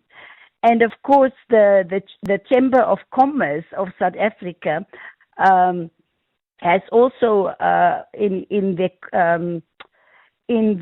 what is it now called, the BCI, the Business Confidence Index. They've also recognized that tourism added a lot of value to the Business Confidence Index. You've already alluded to I this, think all Minister. working together, yes. Sure, you've already alluded to this. South Africa being named the best destination in Africa. In Africa. Exactly. This was by Travel Weekly Reader's Choice Awards. That is exciting news indeed. Yes, indeed. Another level of confidence as it goes to tourism infrastructure investment. The French luxury resort brand Club Med will be opening in KZN in June this year. That was a public-private partnership of 2.5 billion rand. So that shows confidence in our country. We will also have our second tourism infrastructure investment conference in September of this year, where followed on 2025, where we were able to put together projects from both the public and the private sector, 8 bankable projects worth over 1 billion rand. So I can only thank the tourism sector for working together with government and also, of course, the workers, the people who are at the front desk, who are in the catering, who are in the hotels. They've all sacrificed their family time over the festive season to work to make sure that you and me, Bongani, that when we visit these institutions, we are looked after. So I think many thanks to many people in the sector. Those numbers, that over 10 million, focuses largely, of course, on visitors from the rest of the continent. Not everyone has welcomed the picture and they don't think it's as rosy as you've outlined it. And I'll quote now the CEO of the Tourism Business Council of South Africa. That is, of course, Mr. I forget what's his name off my table. Chifua Chivengwa, who argues that as far as overseas visitors, we're still at less than the figures we had in 2019. And so with all the goodwill and clearly South Africa being an attractive destination, we've yet to recover from the numbers we had before the pandemic. What's your response to that? It's absolute nonsense. And let me say to you, Bongani, that, people are entitled to their own opinions. But, we were working with stats from Stats SA, from the World Tourism and Trade Council, from the South African Chamber of Commerce, that have illustrated and have announced this growth. If he wants to make a distinction between our brothers and sisters coming from Africa, that they are not international, then that's his problem. And, if you want to listen to him, but the rest of, even cabinet, the president, everybody has acknowledged the growth of tourism.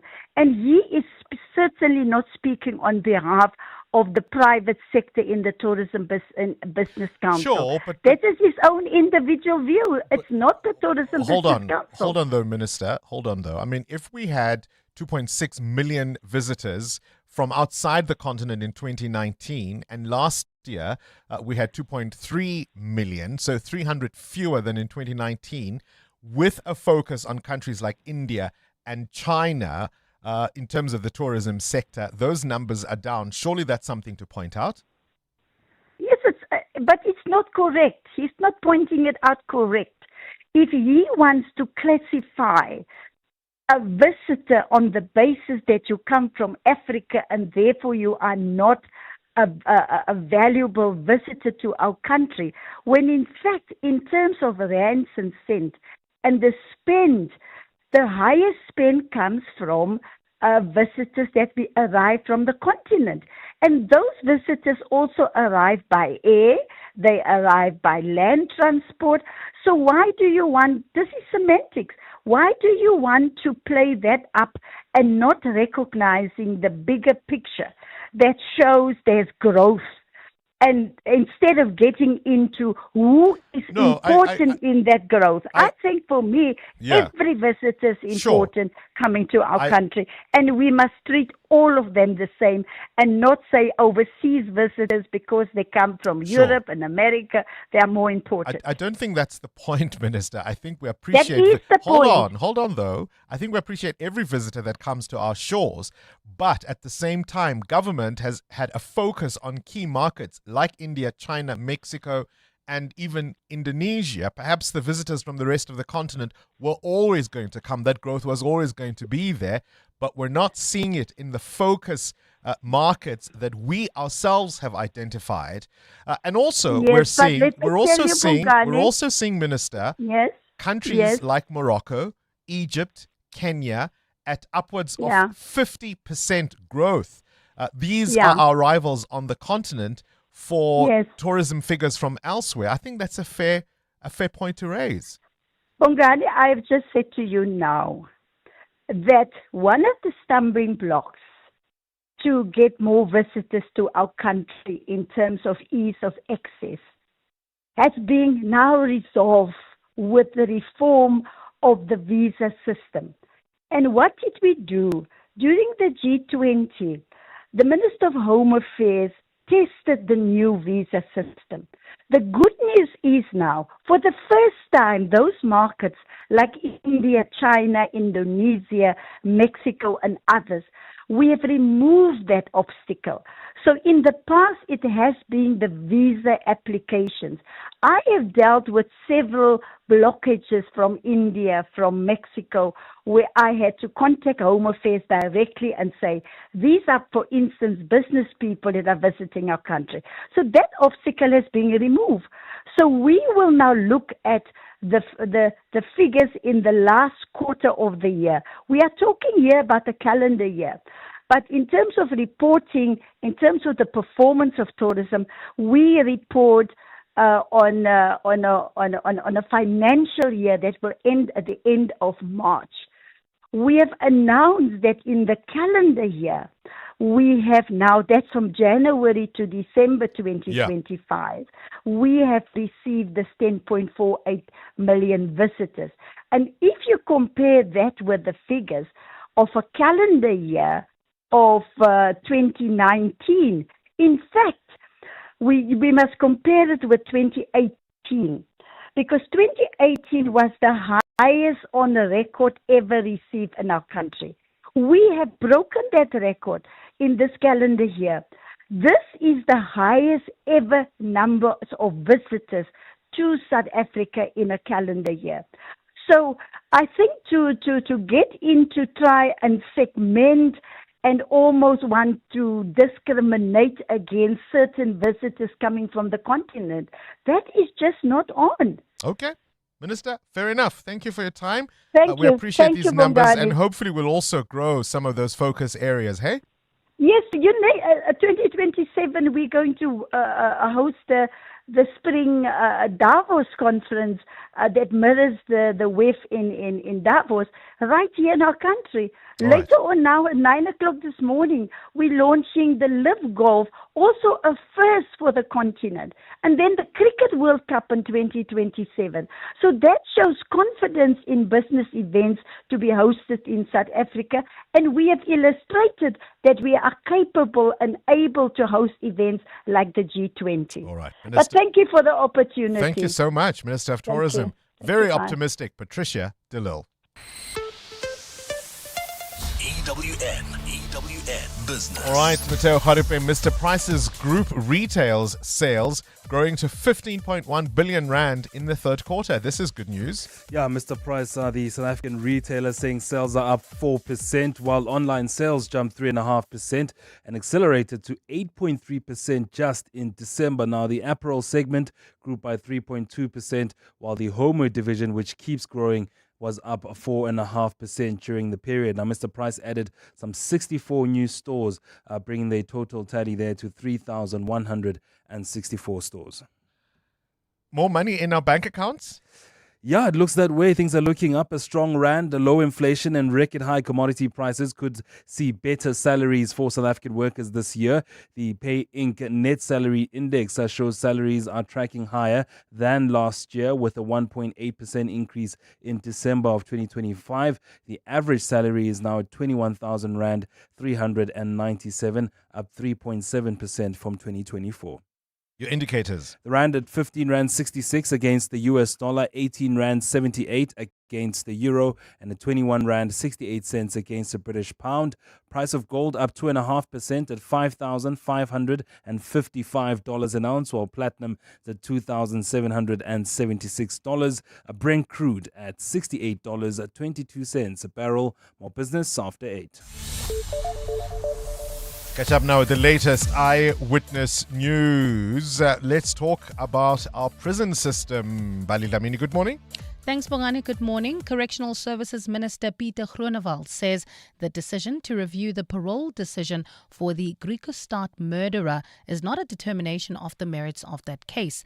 Yesterday, Groenewald suspended the parole board's decision to grant the murderer parole. The Griekse murderer, as he is known, was convicted of killing 3 members of the Steenkamp family in the Northern Cape in 2012. The man behind the shootings was a teenager when he committed the crime.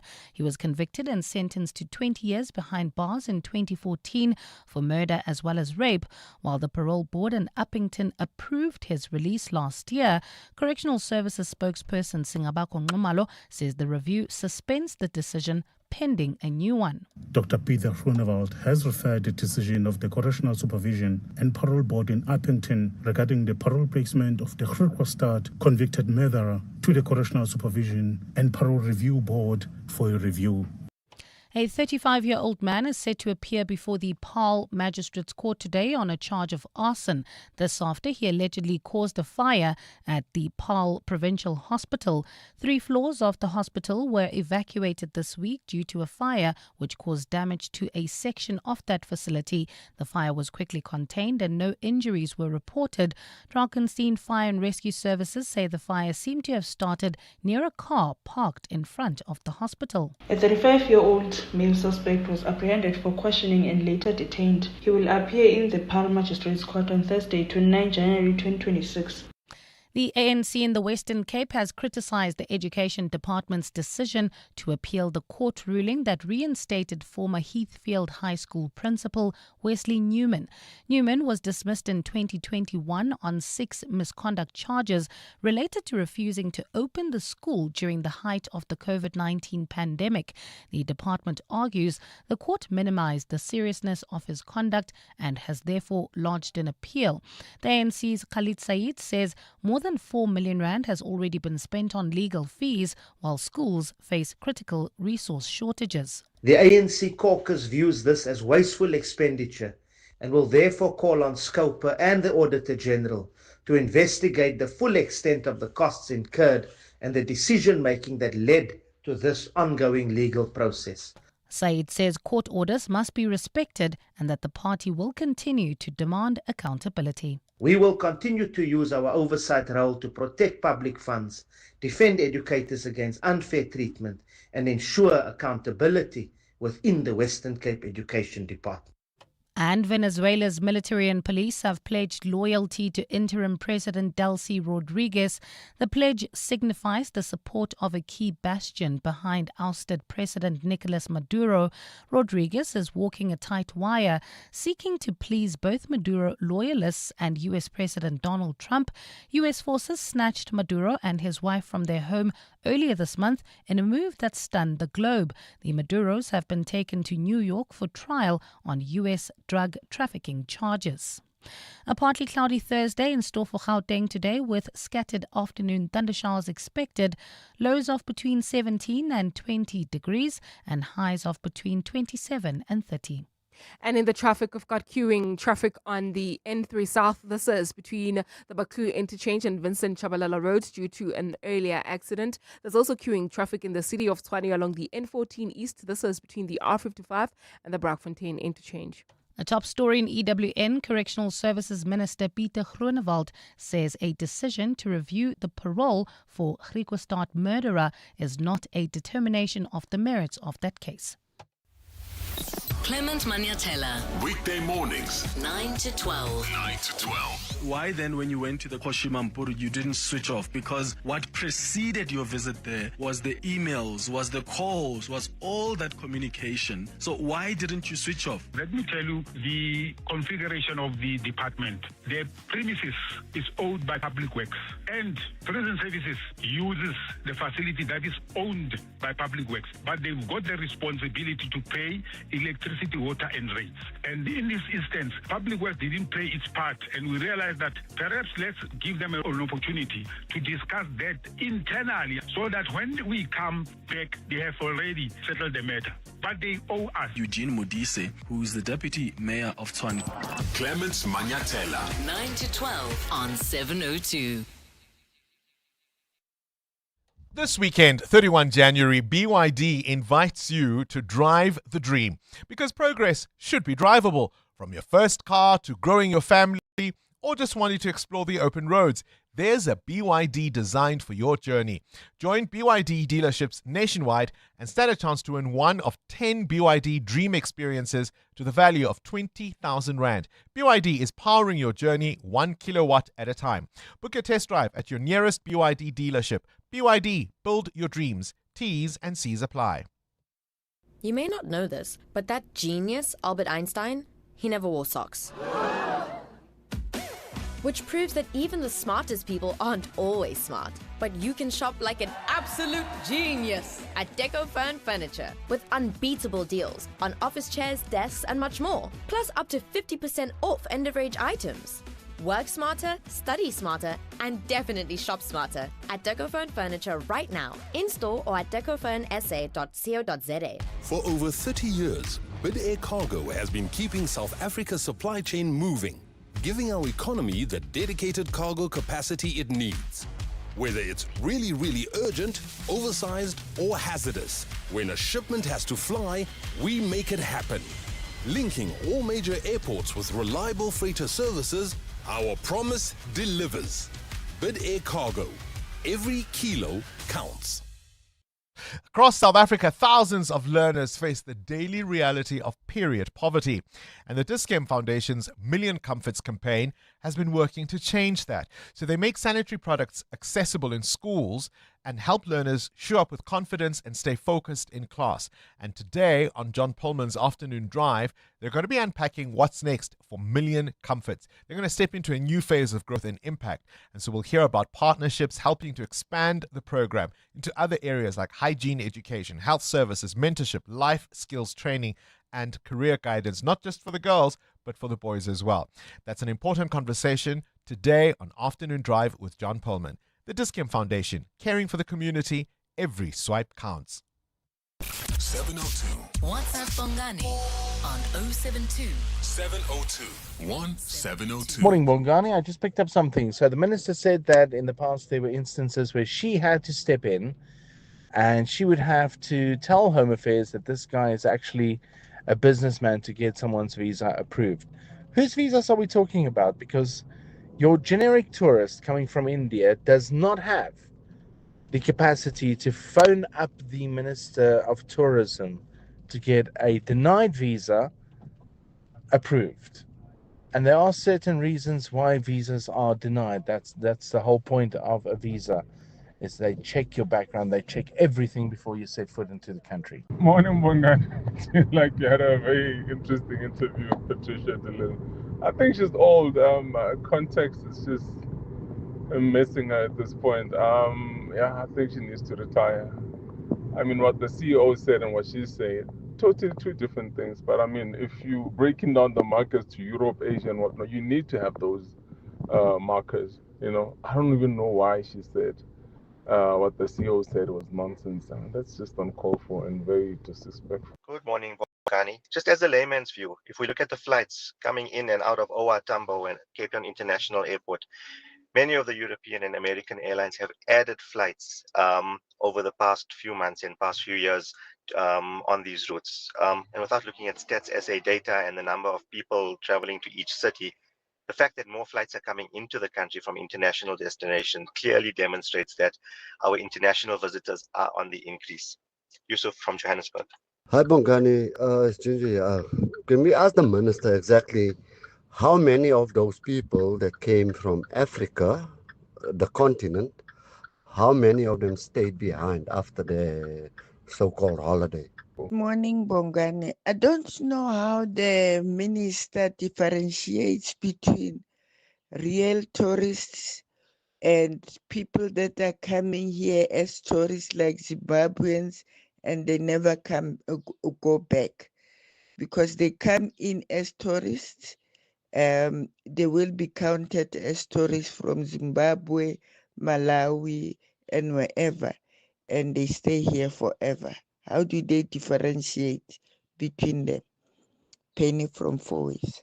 Right, Penny, I think well spotted. Bumper figures of tourists to South Africa, over 10.48 million. The minister says that's welcome news. But if you break it down in terms of where these visitors are coming from, as far as outside the continent, the numbers are down. And so the minister says, but why do we not appreciate the visitors from the rest of the continent? A couple of 702-landers are suggesting, but hang on, some of those don't actually leave. I think it was Yusuf who says there have been more flights added. We'd have to look at from when. Since when were those flights added? Because, of course, from the lockdown periods, there would have been fewer. And so whatever increases you are seeing is perhaps from that basis. And yes, very sharp for pointing it out. If the minister can intervene to get visas that were initially rejected, accepted, what kind of influence do those people have? 702. What's the question? What's the question is brought to you by Outsurance, a chance for you to win up to 3,000 Rand in cash. First 1,000 Rand for the answer, and then later 2,000 Rand if you can give us the question. SMS out to 45142 now, and you could save on your car insurance. If you don't, ask Outsurance for a quote. Let's go to Tato, who is in Boksburg. Tato, a very good morning to you. What's the question? You mean what's the answer? What's the answer? That's exactly what I mean, Tato. My mind is a tourist, clearly. Thank you, Tato. What's the answer? What's the answer? The answer is 1953. 1953. Tato, even if you didn't have a quote from Outsurance, but I'm told you do, I'd give you 1,000 rand just for bailing me out there, hey? Tato in Boksburg, congratulations, mate. 1,000 rand for the answer. Now we can ask you what's the question. The answer is 1953. Call us if you know. 011 883 0702.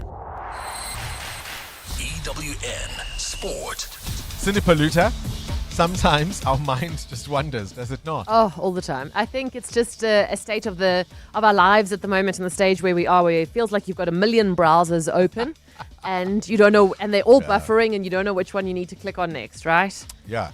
Kaiser Chiefs, on the other hand, are a lot more focused than Oh, that. my word. You can refresh that browser as much as you want, but they are second on the table this morning, regardless of what you do, regardless of if you try and go, oh, no, this hasn't been updated. This can't be right. Kaiser Chiefs are second on the table. They haven't lost since October last year, and they beat Marumba 1-0 last night. They are second on the table. They're 2 points behind Mamelodi Sundowns. They're one ahead of Orlando Pirates. And we want to hear from Kaiser Chiefs fans this morning. You've been silent for about 10 years.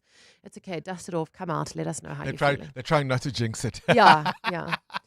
A team that I have seen a lot of football jerseys around lately, and maybe I'm just more prone to it. You know, if you're looking for a yellow car, you'll see a yellow car. But Arsenal jerseys, suddenly everybody's an Arsenal and a Manchester United fan because they're on the up. But obviously United not in the Champions League, but Arsenal are. They cruised through the group stages last night. They beat Kairat 3-2. They're unbeaten, including a goal from Havertz, who hasn't started for them since for over a year. Also in the top 8 now, Bayern, who beat Eindhoven 2-1. Liverpool, they thrashed Qarabakh 6-0. Spurs beat Eintracht 2-0. Barcelona came from a goal down to beat Copenhagen 4-1. And they're in the top 8 with Chelsea, Sporting and Manchester City. The drama is for the defending champions PSG, the runners-up Inter, and the Spanish giants Real Madrid. They all have to go to the playoffs because PSG were held by Newcastle 1-0. Unbelievable. And Real lost to a 10-man Benfica 4-2. Benfica's goalkeeper Anatoly Trubin got the much-needed 4th goal in the 98th minute to send Benfica through on goal difference. Here's the goalkeeper. I don't know what to say.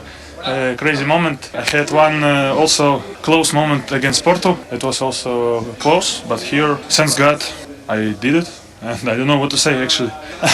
I'm not probably used to score, so for me it was something completely new. I don't know, I'm 24 years old, and for me it's first time, so I don't know, unbelievable. How did the goalie score the goal? You know, you see it in football quite often where their team needs a win, so everybody rushes up the whole, side of the field. And he said he didn't realize what was going on because he didn't realize Benfica needed one more goal because they were behind on goal difference. And if they hadn't got that extra goal, they wouldn't be in the last 16. So when he saw the manager and everybody just put, they do that thing on the sideline, go, go, go. He went and he scored. He said, my first goal. That's amazing. All right. I wonder if he's ever scored an own goal. Anyway, T20 cricket today in Centurion. The Proteas are playing the West Indies, weather permitting, and Pakistan takes on Australia. Last night, New Zealand beat India by 50 runs in a 4th T20. We've got netball. The Spa Proteas taking on England in 3 tests. The first is today at Ellis Park Arena. Proteas captain Kanyisa Shawane. Many of our players do play in the UK League, and it has elevated our game in a different way. But as well as England, they've got players that are playing in Australia, even a bigger league. So they've also had an elevation into their squad as well. So it is going to be a good matchup in terms of that. A lot of players have a lot of knowledge and gives us a bit of hope on how we can match up with them. Semi-final time at the Australian Open today. Jessica Pegula takes on Elena Rybakina. Rybakina says they know each other well. She has a pretty good serve, and the first few shots are very aggressive. We practice also here before the tournament, but the most important for me to be focused on my serve, since it's a big advantage if it works, and stay aggressive in the rallies. The first semi-final is Sabalenka against Svetlana at 10:30 a.m. Cindy Paluta, Eyewitness News Sport. EWN Traffic. All right, 12 minutes before 8 o'clock. Peak time delays everywhere. Amo? That's correct, Bongani. If you're traveling in the city of Tshwane, you've got queuing traffic on the N1 South. This is just as you come out of Linwood Road towards the Flying Saucer turn off. And then, of course, on the R80 East Mabopane Highway, heading towards Eskiam Patlele Drive. If you are traveling in Centurion, peak time delays along the N14 East. This is between the R55 and the Brakfontein interchange. About a 15 minutes hold up there. If you're heading towards areas like Atteridgeville or Lodium, please try to use use the R55 instead. And then traveling on the M1 North, peak time delays between Boysons and Carr Street, as well as on Empire Road all the way through Auckland Park until you get towards Parktown. So please be patient on the roads this morning. Plus, at this particular moment, it is so dark and gloomy, overcast outside, promising rain and wet weather conditions. Do keep your headlights on, a safe following distance, and continue driving with care. I will have more updates for you. Stay tuned. There's more EWN on air, online, and on the EWN app.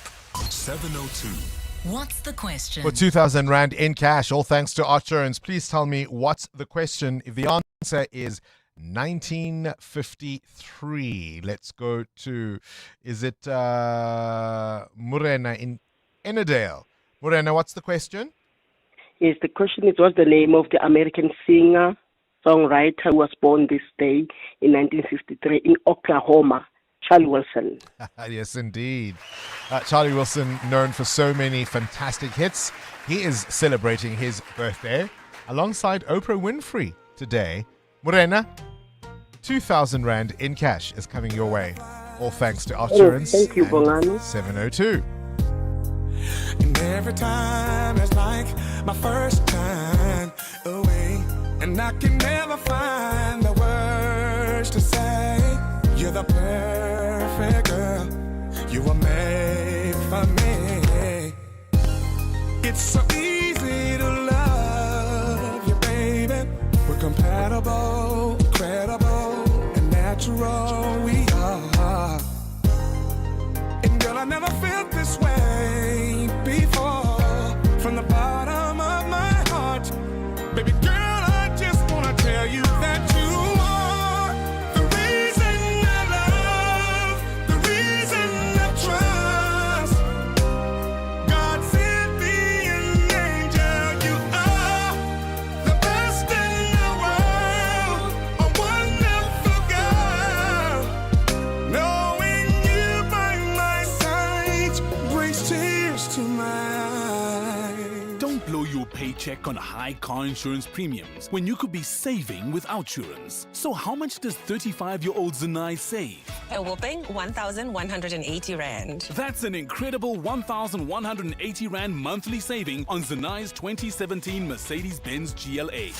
Get a quote now and see how much Outsurance could save you. SMS out to 45142. That's out to 45142. With Outsurance, I'm saving a whole 729 Rand. 729 Rand is a sweet saving on 32-year-old Parushka's 2020 Haval H2. And after 3 claim-free years, you get an out bonus. Yes, I'm ready for that out bonus. You also get benefits like 24/7 roadside assistance and loads more. Get a quote now and see how much money Outsurance could save you. SMS out to 45142. That's out to 45142. Licensed insurer in FSP. TCs and information online. Limits apply. South Africa's musical theatre classic Marabi returns on the stage. The Market Theatre has an exceptional cast, and it's going to be launching the theatre's 50th anniversary year with this much-loved play with live music directed by original cast member Arthur Mulipo. It's set in the tough Doornfontein yards of the 1930s, and Marabi follows a family chasing hope in Johannesburg, bound together by love, loss, and unforgettable music. And it runs from the 29th of January to the 15th of February. Visit markettheatre.co.za for tickets.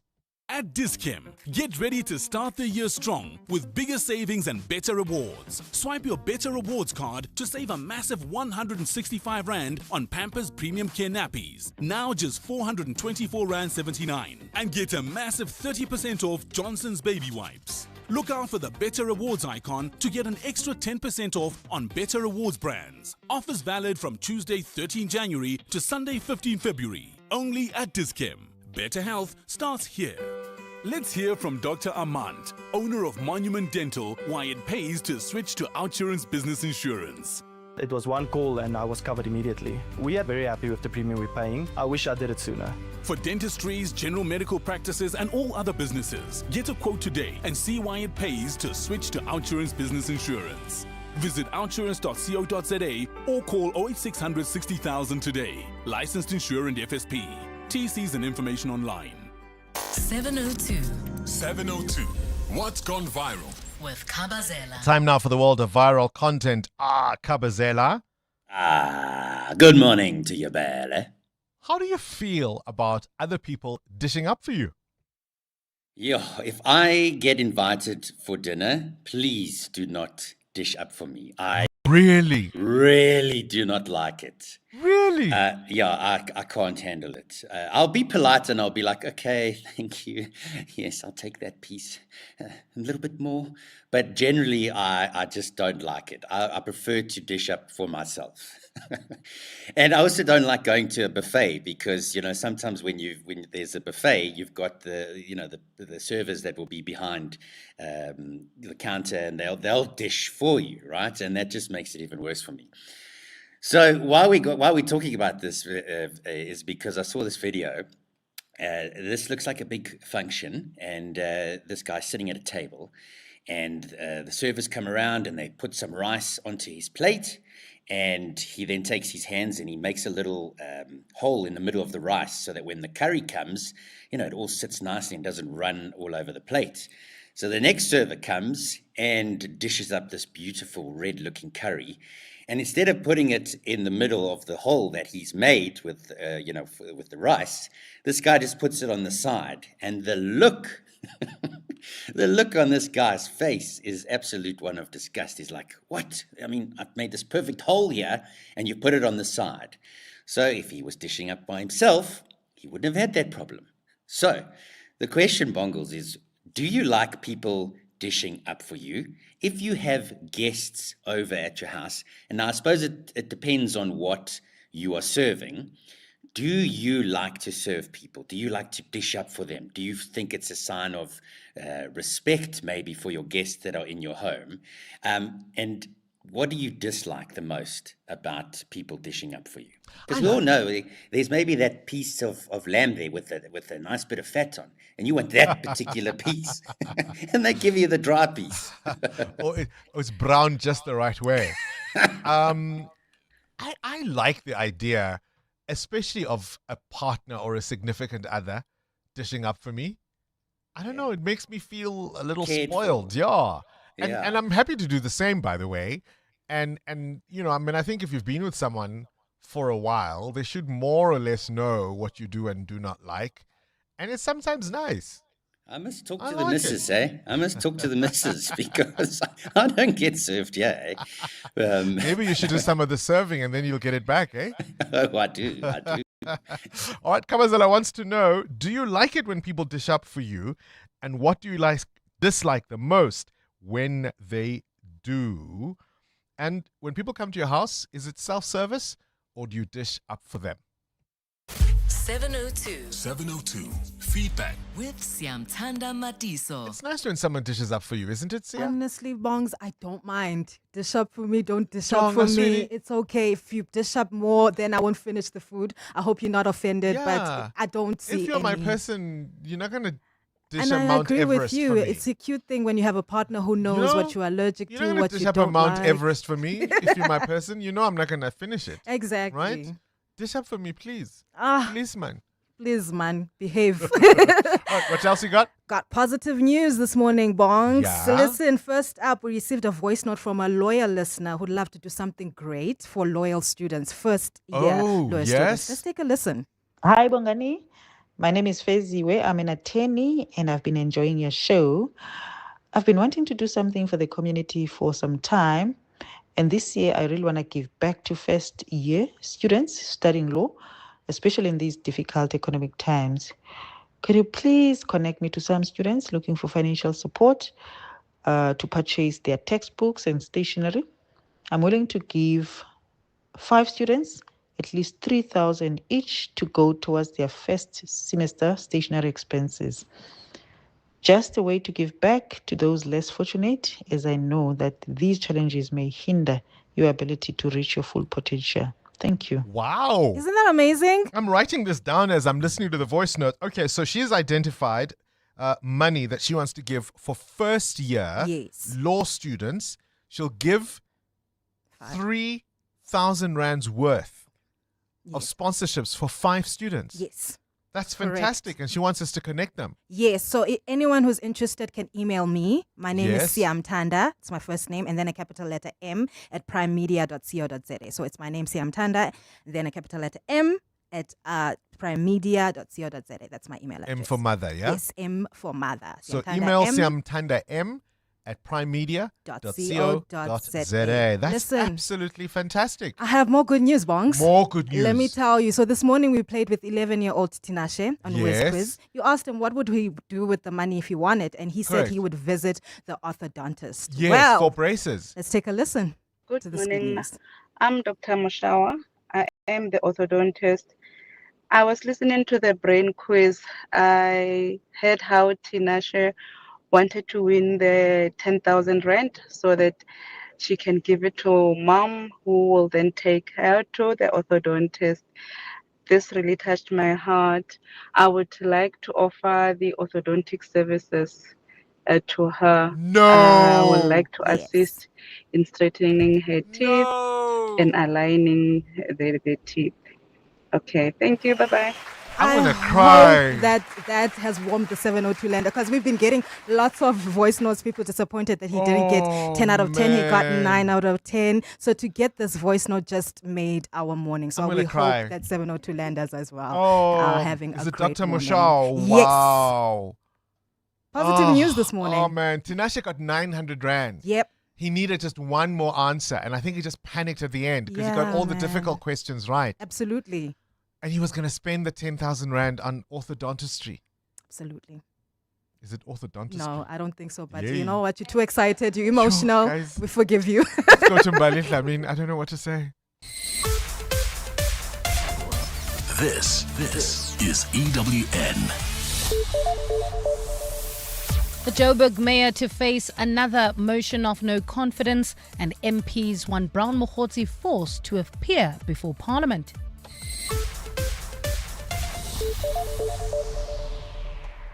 Good morning, I'm Bali Dlamini. Johannesburg Mayor Dada Morero is in the firing line once again as he is set to face a motion of no confidence today. The latest attempt to remove him from office was initiated by Al Jamaa and backed by other minority parties. They allege that Morero has failed to improve service delivery and has not adequately consulted coalition partners before making key decisions. Last year, Morero survived a DA-sponsored no confidence vote, while another Al Jamaa motion was withdrawn just before voting took place. Alfara Mushwana reports. There is growing pressure, including from within the ANC, for Dada Morero to step down as the mayor of Johannesburg. This follows the fact that Morero is no longer the party's leader in the city, with some ANC factions calling for his successor, Loyiso Masuku, to take over the mayoral position. On Tuesday, the multi-party coalition met, during which most parties called on the ANC to recall Morero from office. In addition, the ANC's Gauteng and national leadership have begun discussions to determine whether he should be recalled. However, with the local government elections approaching, there are concerns that a shift in leadership could set the party back. Morero's motion of no confidence is set to be debated in the City Council today. Alfa Ramshwana, Eyewitness News. The Defense Department says the probe into a recent Navy drill involving Iran will begin as soon as all admin aspects have been put in place. Last night, the department announced the appointment of retired Judge Bernard Ngwepe to lead the investigation into Iran's involvement in Exercise Will for Peace. The board will look into allegations of President Cyril Ramaphosa's instructions being ignored during that drill. Earlier this month, Iran participated in a drill which was held off the west coast of Cape Town, despite the president ordering that the country withdraw. Naval drills are an opportunity for countries to be familiar and train with their allies. Khomoto Modise has more. Earlier this month, Defense Minister Angie Motshekga had announced an investigation into Exercise Will for Peace and allegations of President Cyril Ramaphosa's orders on Iran's participation being ignored. Now she's announced a 4-member board headed by retired Justice Bernard Ngwepe, who will work with retired judges Monica Liu and Kathleen Satchwell, as well as Navy officer Patrick Duze. Defense spokesperson Spiwe Dlamini. The aim of the Board of Inquiry is to investigate and report on all the serious allegations that the President's instruction may have not been carried out, misrepresented and or ignored regarding the participation of the Islamic Republic of Iran Navy during exercise Will for Peace 2026. The Defence Minister had initially given the Board of Inquiry 7 days to submit a report, but now says consultation with the identified members of the board took longer than expected, thus impacting the deadline set. Khomzo Modise, Eyewitness News. MPs have slammed alleged crime intelligence asset Brown Mogotzi's attempts to avoid giving oral evidence and want him to be forced to appear despite his security fears. The ad hoc committee investigating police corruption dismissed Mogotzi's demands for private security for 7 days as ridiculous and want him to be summoned because the committee is running out of time. Mogotzi was expected to give evidence today. Babalondenze has more. Some members of the committee say the witness list is in disarray as witnesses like Brown Mogotzi and Paul O'Sullivan continue to give the committee the runaround. Both witnesses have raised safety concerns, but Mogotzi wants a private security team to watch over him during his stay in Cape Town and has refused alternative arrangements. Committee member Sibonelo Nomvalo. This does not require a meeting. Mogotzi must be subpoenaed chairperson today, not tomorrow.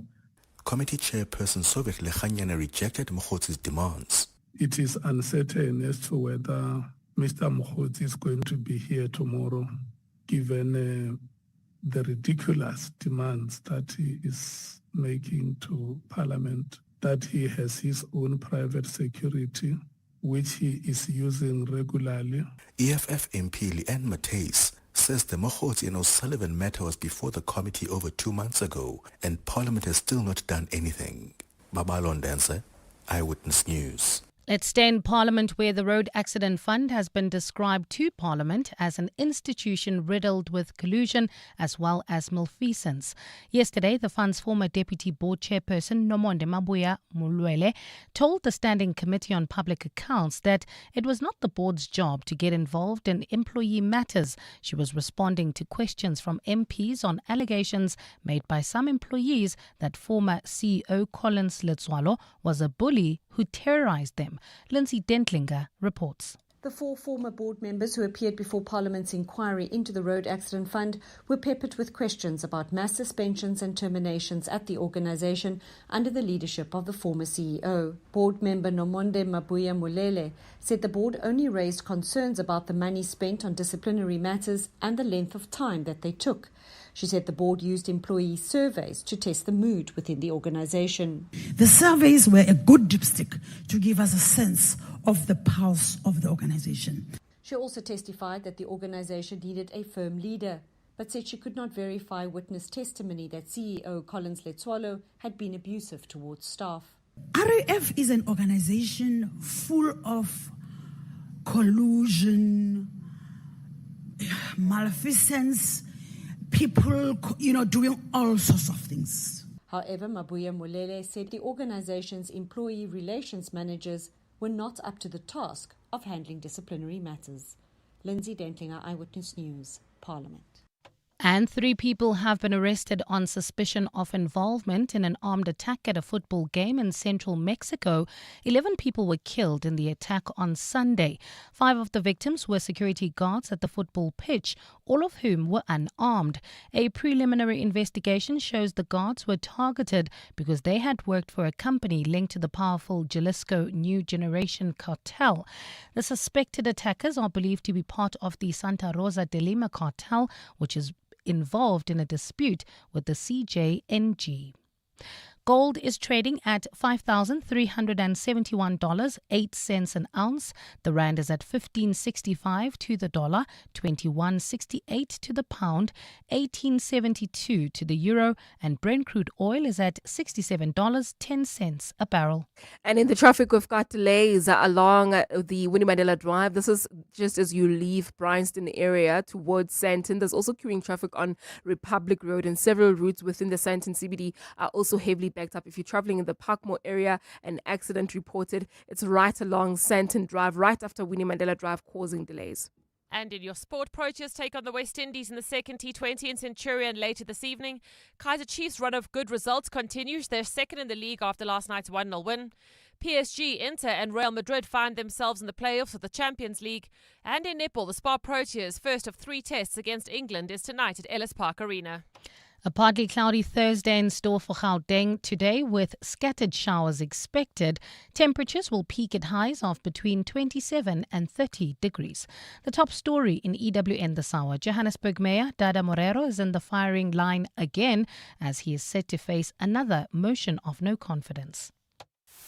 EWN, in touch, in tune, and independent.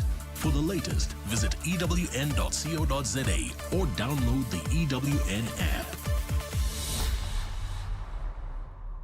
Your brain's a well-oiled machine. Now put it to work in the brain of 702. Enter on PrimeMediaPlus.com. T's and C's apply. This is Breakfast with Bongani Bingwa on 702. Let's walk the talk. 10 minutes after 8 o'clock. Doesn't that just warm your heart? Earlier, we had a contestant in the Whiz quiz who said they wanted the 10,000 Rand, Muteo, so give it to mom to take him to the orthodontist to get braces. He got 9 questions. It was only the last one. So close. It was only the last one. And it was probably the easiest of the questions. And I think he just panicked. So now an orthodontist has phoned in and said, I'll take care. I'll take care of it. On top of it, we've got a lawyer who says, I'm doing so well. The profession has given me so much. I want to sponsor first-year law students to see if they can get stationary and get moving, get cracking. I'll give them 3,000 Rand each, just for the basics. 5 prospective or at least first-year students. Doesn't that just warm your heart? We're keeping an eye on international developments. Donald Trump, the US president, threatening Iran, saying there's an armada going to the Middle East country. And he says, capitulate now or else. He says he warned Venezuela and they didn't listen. Iran dare not make that same mistake. But I found a Senate Foreign Relations Committee hearing in the US Congress yesterday where a Republican senator, no less, Rand Paul, challenged the Secretary of State, Marco Rubio, over the kidnapping of the Venezuelan president, Nicolas Maduro, saying, hang on, we did this, but if another country did it to us, what might we say? Have a listen. So I would ask you, if a foreign country bombed our air defense missiles, captured and removed our president, and blockaded our country, would that be considered an act of war? Well, I think your question is about and I will acknowledge you've been very consistent on all these points the entire career. So let me, no matter who's in charge. So I will point to 2 things. The first is it's hard for us to conceive that an operation that lasted about 4.5 hours and was a law enforcement operation to capture someone we don't recognize as the head of state, indicted in the United States, wanted with a $50 million bounty. My question would be, if it only took 4 hours to take our president, it's very short, nobody dies on the other side, nobody dies on our side, it's perfect. Would it be an act of war? We just don't believe that this operation comes anywhere close to the constitutional definition of war. But would it be an act of war if someone did it to us? Nobody dies, few casualties, they're in and out. Boom, it's a perfect military operation. Would that be an act of war? Of course it would be an act of war. I'm probably the most anti-war person in the Senate, and I would vote to declare war if someone invaded our country and took our president. Do you have those people that are harsh when it comes to applying the rules on others and are very lenient on themselves? I mean, Marco Rubio, of course, tried to push back on Rand Paul's contention that this was an act of war. Have a listen to his explanation.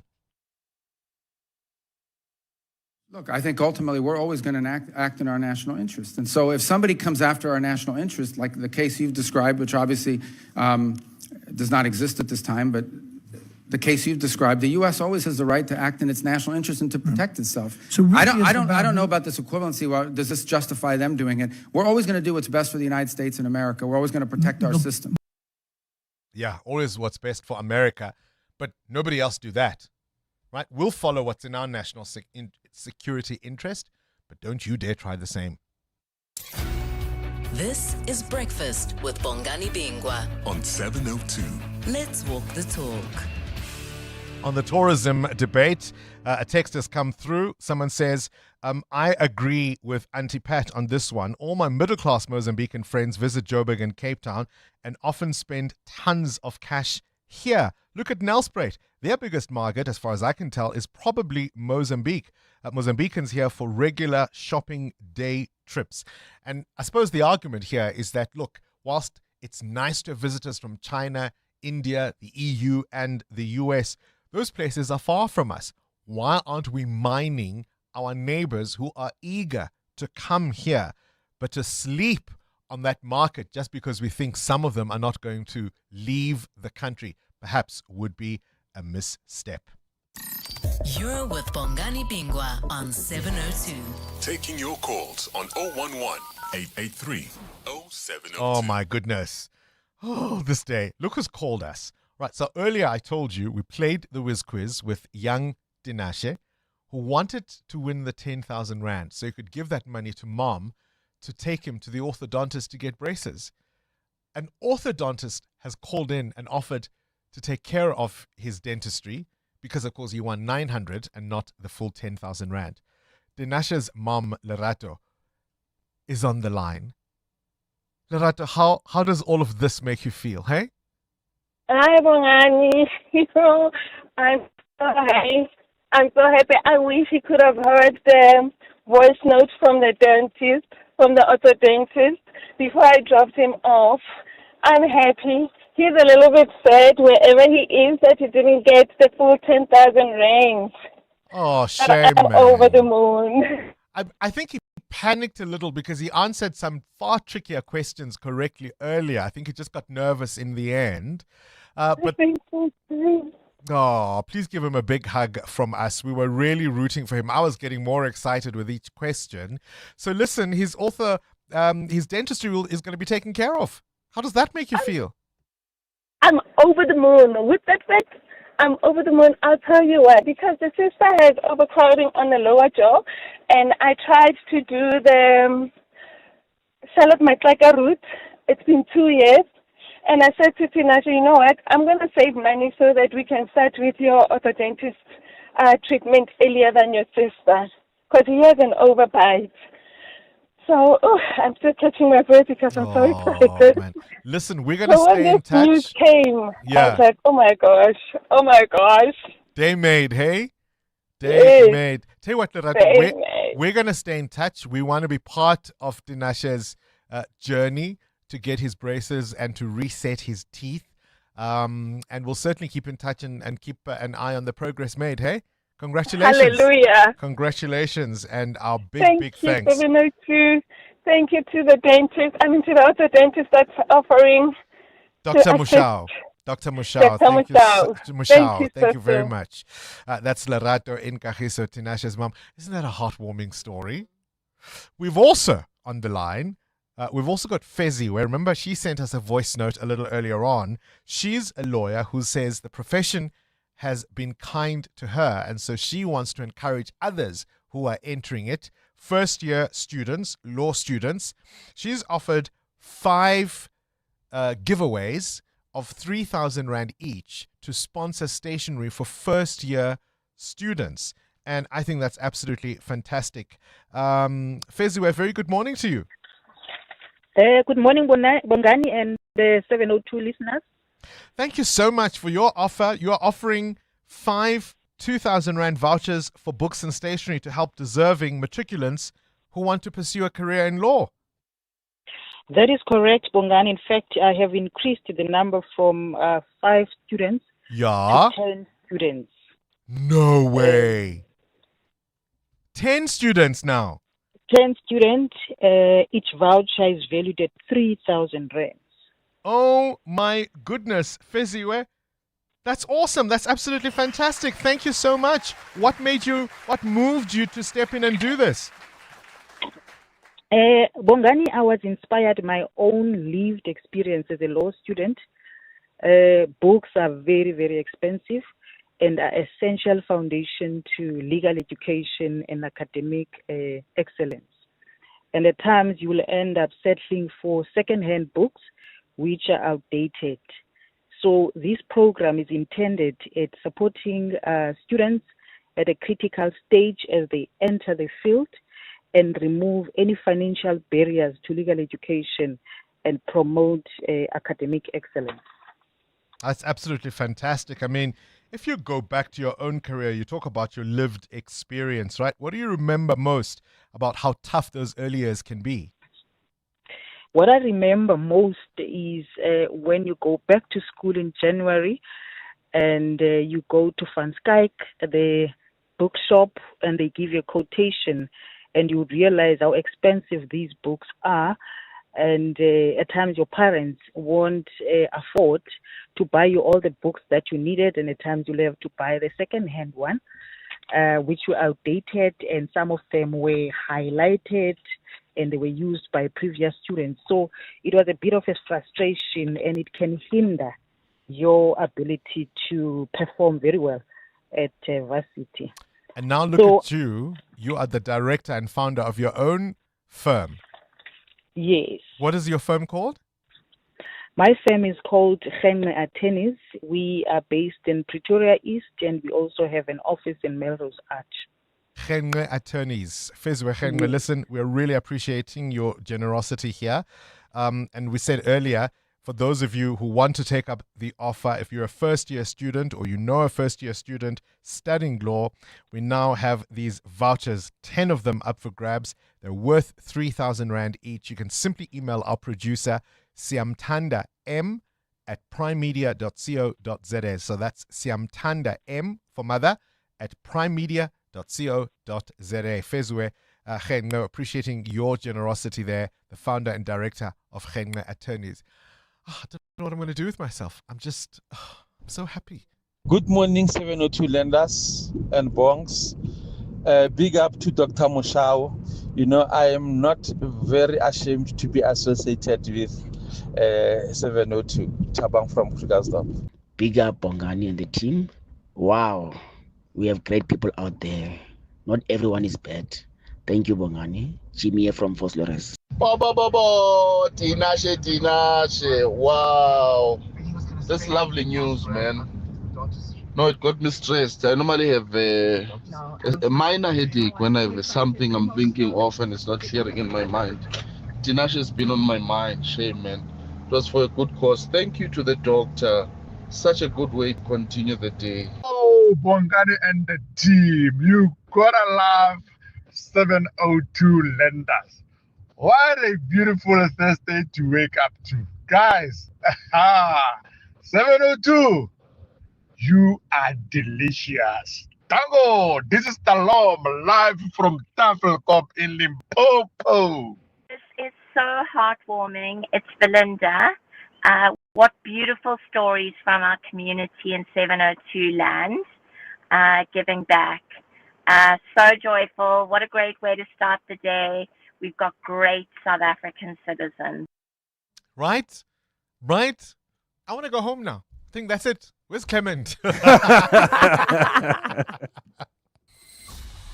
EWN Traffic. Oh, all right. Calm down. The EWN Traffic brought to you by Outsurance. SMS out to 451442 now, and you could save on your car insurance. If you don't, ask them for 500 Rand. There's a crash in Parkmore, Amo. That's correct, Bongani. It's on Winnie Mandela Drive at Santon Drive. It's causing some issues. Please be on the lookout there and approach with care. And of course, we still have got some delays reported within the inner city area in the Santon CBD. Routes that are heavily backed up include Winnie Mandela Drive, Santon Drive, Rivonia Drive, as well as Marlborough Drive. So please be on the lookout and be patient on the roads. I'll have more traffic updates. Stay tuned. There's more EWN on air, online, and on the EWN app. You may be paying more for rent, but with Outsurance, you could be saving on your car insurance. Like 30-year-old Dinero, who saves an unbelievable 1,094 Rand on her 2025 Kia Sonet. Get a quote today, and if Outsurance can't save you money, ask for 500 Rand or 1,500 Rand if you've been claim-free with the same insurer for 3 years. SMS out to 45142. That's out to 45142. Outsurance is a licensed insurer and FSP. T's, C's, and information online. 702. The World View with Adam Gilchrist. All right, let's catch up with news from elsewhere in the world. Adam, we're all waking up to this social media post by the US president warning of an armada approaching Iran. Yeah, as he put it, another beautiful US armada sailing beautifully toward, you kind of think, stick to the script. It wasn't going particularly well off-piste, but this US aircraft carrier strike force, so it's the USS Abraham Lincoln and support ships, 70 aircraft on board. It's now steaming around the Straits of Hormuz, so it's not very far away. But this is on top of the fact that America's already sent extra F-15s and cargo planes with unspecified payloads to its bases in Bahrain, Saudi Arabia, Jordan, Qatar, Kuwait, and the UAE. America has a lot of military presence in the area anyway. And what is it there for? Remember Donald Trump saying, was it only last week or the week before? Anyway, he said to the protesters in Iran, the anti-government protesters, help is on its way. He seems to have completely rode back from that, and it's now seemingly all about pressurizing Iran into doing a deal not to do weapons-grade enrichment for its military, for its nuclear program. So could this be an attack on military facilities, nuclear facilities? Could it be a more widespread campaign? Is this about eliciting regime change, or is this just about flexing military muscles to get, quote, the deal that Donald Trump wants? Difficult to tell at this stage, but perhaps worryingly so. And you never quite know exactly which one he wants, right? We've been talking about the big freeze in North America, and in Texas, it's ended in a tragedy, Adam. Yeah, this freeze across a great huge swathe of the United States, and in Texas, as you say, in a little town called Bonham, 3 young brothers have died falling through an iced up pond. And what we gather is the Doss brothers, aged 6, 8, and 9, and the little 6-year-old Howard Doss had kind of pretended to be skating on the ice. He was in his shoes, but he was pretending to skate, and he fell through. And then the 2 older brothers, Caleb and EJ, jumped in to try to save him. They did the classic brotherly love thing, and all 3 of them are in there. So their mother, Cheyenne, saw this. She jumped in to try to rescue them. There was no other way, she thought. But also, as she put it, there were 3 of them, 1 of me. And every time she put one of the brothers onto the ice, it broke again and he would fall through. She also had to be rescued ultimately by a neighbor, and she survived, but all 3 boys perished quickly, it seems, from hypothermia, or relatively quickly from hypothermia. Such a loss in one fell blow. 3 gone just like that. And, Adam, they were the first K-pop group to win a Billboard award. They received a Grammy nomination, and they're coming back. Yeah, they're a serious boy band, or perhaps they're a man band now because they've had 4 years away. Some of them doing band. military service. It doesn't quite work as well, does it? Man band, yes. Oh, anyway, they're like a rubber band. They have bounced back, and their tickets for their 79-date world tour have been going on sale. I don't think all 79-date tickets have gone, but 41 have sold out in 40 minutes, 2.5 million tickets like that. And this I like. They're quite big. I mean, they're quite big everywhere, but they are very big in Mexico, where 1 million people tried to get the 150,000 tickets for 3 BTS gigs in Mexico. So much is the interest that Mexico's president, Claudia Sheinbaum, has now specifically appealed to South Korea's president, Lee Jae-myung. Remember her from the drum duet with the Japanese prime minister? Yes. Anyway, she has specifically appealed, saying one president to another, we want more BTS gigs, make it happen. That's why they're elected presidents and prime ministers the world over. It's just so they can get some gig tickets. I'm going to need more than a Band-Aid for the wound I'm about to inflict on myself, Adam. That's this morning's Worldview.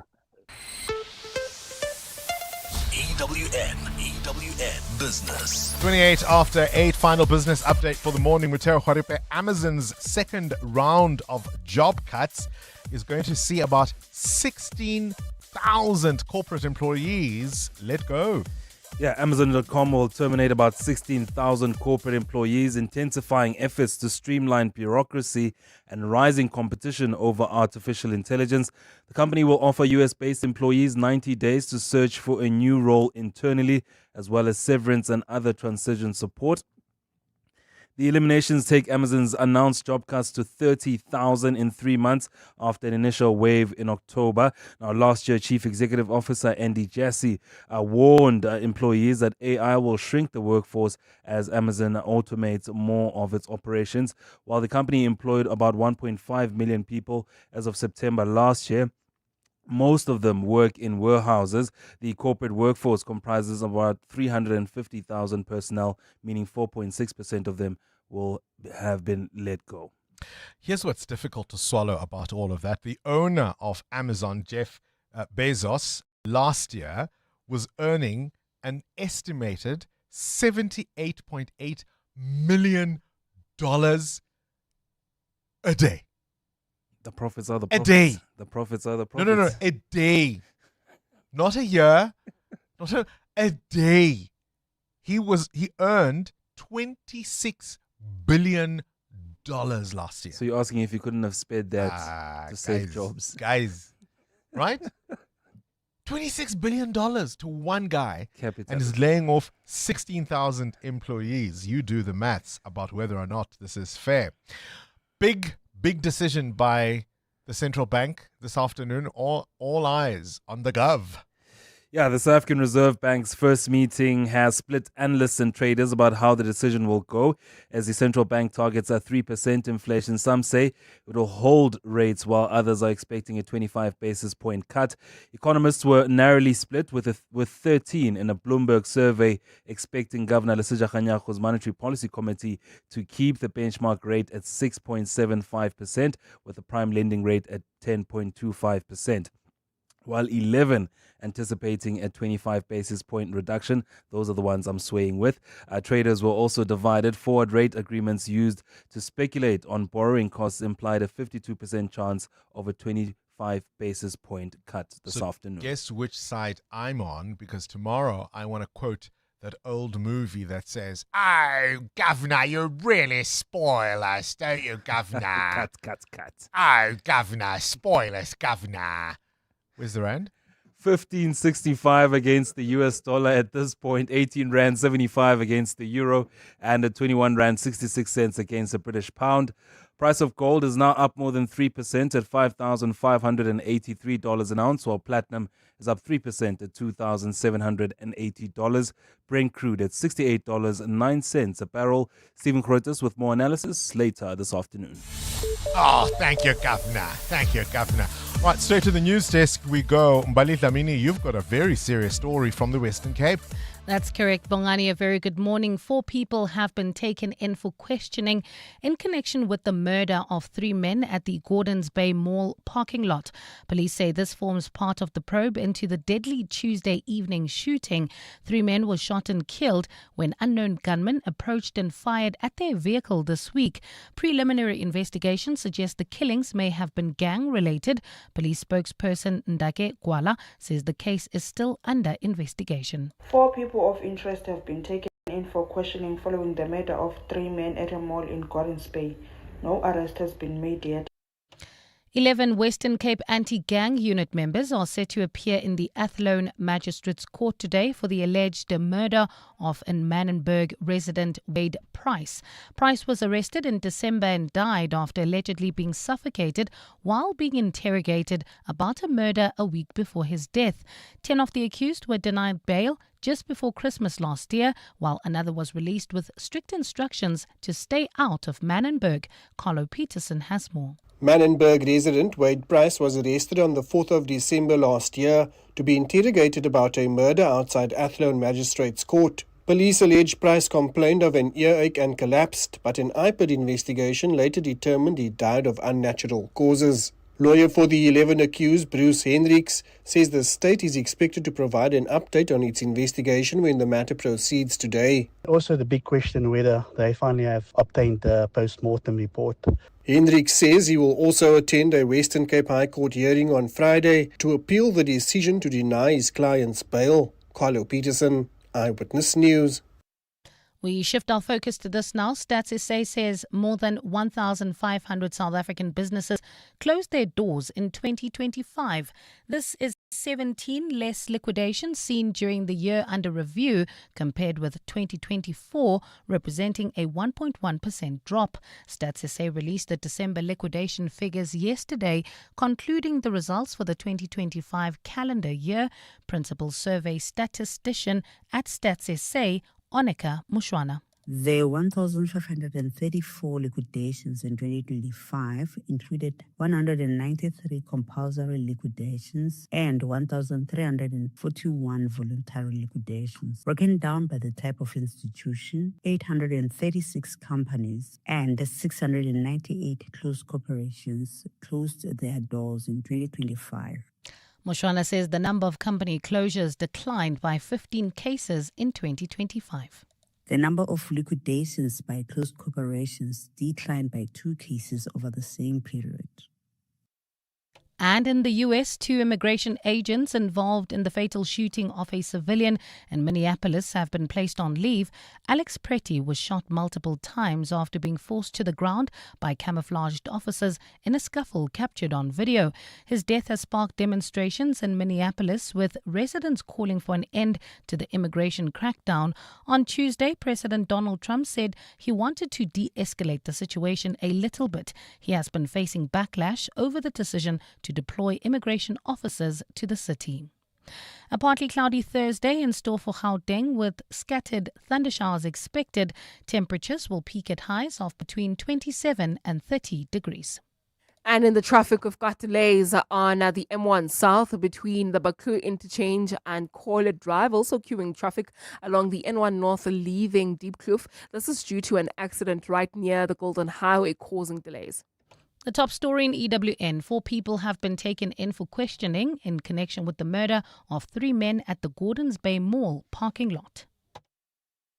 Aubrey Masango. Weekday evenings, 8 to midnight. Interesting part that I need education about is the singling out of Iran as this deeply rogue state. I know that they don't necessarily shoot out the lights in terms of their human rights history. The United States of America has a rogue agency shooting people in the streets. Are they worse than China? China's human rights record is scary. Everybody's friends with China. Show me who we are comparing Iran with when we say that they have a horrific human rights record. Aubrey Masango. 8 to midnight on 702. 702. Water infrastructure vandalism has tragic and dangerous consequences. The theft of manhole covers can result in fatalities, especially among young children. Each damaged pipe, illegal hookup, or vandalized pump jeopardizes access to clean water, disrupts services, and threatens public safety. So report suspicious activity to the City of Johannesburg at 0800 002 587. Help combat water infrastructure vandalism. Your alertness can prevent disasters. And it's brought to you by Johannesburg Water, a water utility that cares. Naked people never skip leg day.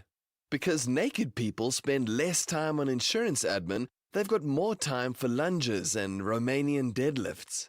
With Naked, you can cover your car, home, and stuff in seconds. And it's all online, so that means no long phone calls. Go to naked.insure now, get a car insurance quote in 90 seconds, and start working out, like naked people. Naked Financial Technology is an authorized FSP. Get naked. Hi, this is Anlia Itzebet, Hollywood Bet's brand ambassador. A reminder that you can still shoot for the stars while playing responsibly. If you or someone you know needs help, call the South African Responsible Gambling toll-free counselling line on 0800 006 008 or WhatsApp help to 076 675 0710. Hollywood Sportsbook is a licensed betting operator. Hollywood Bet supports responsible gambling. No persons under the age of 18 years are permitted to gamble. Winners know when to stop. Don't downgrade your beach house to a sandcastle. Upgrade the way you save. With a PSG retirement annuity, saving towards a sea view isn't taxing. From just 500 Rand per month, save towards your retirement and benefit from compound interest and tax-free investment growth. To open an RA or top up your account before the tax year ends, speak to your PSG advisor or visit psg.co.za today. T's and C's apply. PSG Wealth Financial Planning Pty Limited is an authorized financial services provider. FSP 728.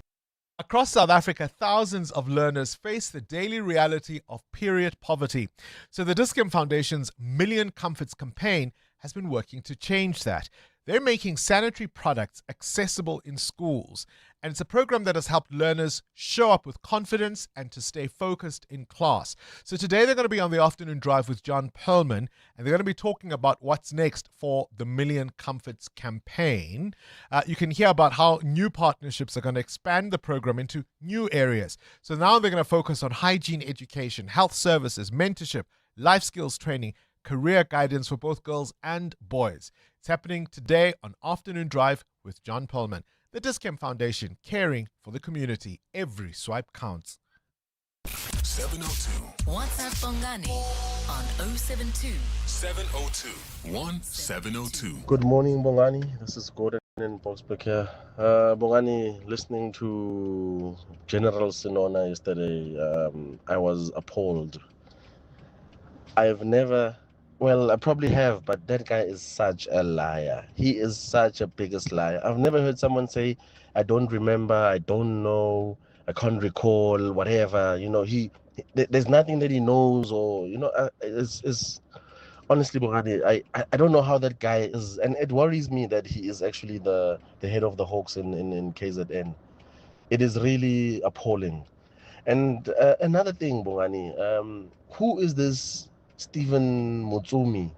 Because if I remember that other lady, counsel, what's her name, Mafisa, I think, General Sinona's attorneys, they actually said that this guy is dangerous and they don't want to say his name because these are very dangerous people. So who is this Stephen Mutsumi that is so dangerous? Good morning, Bongani and team. Just with regards with the Madlanga Commission, so I've been watching it on the side, and this general, I'm sorry, guys, I don't even know what to say about him. How did he get the job, number one? Number two, it must be the most frustrating thing for those people in that commission trying to get information out of this guy, because it's like trying to draw blood from a stone. He is guilty as can be. He lies through his teeth. He has absolutely no clue what's going on. How did he end up being the head of the Hawks in KZN? I'm sorry. He has, guys, sorry. I don't know anymore. That's the problem right there. How did he become the head of Hawks? This man, guys, sorry, George Foys. I mean, whose useful idiot was he? Because I can even forgive the incompetence, right? I can forgive that he may not know certain things. I can. What is hard to swallow is the fact that he thinks he's being clever, right? When he's trying to give some of these answers and he's being cheeky and, hey? And how does the head of the Hawks, this is a specialized unit of the police, how does he give away the president's ID numbers, information that is private, the head of state? We now know the president has at least 3 different ID numbers. Don't know quite how that works, but now we know. Because he gave personal information, including that of the head of state, to a person whom he knew was being linked to the murder of a whistleblower.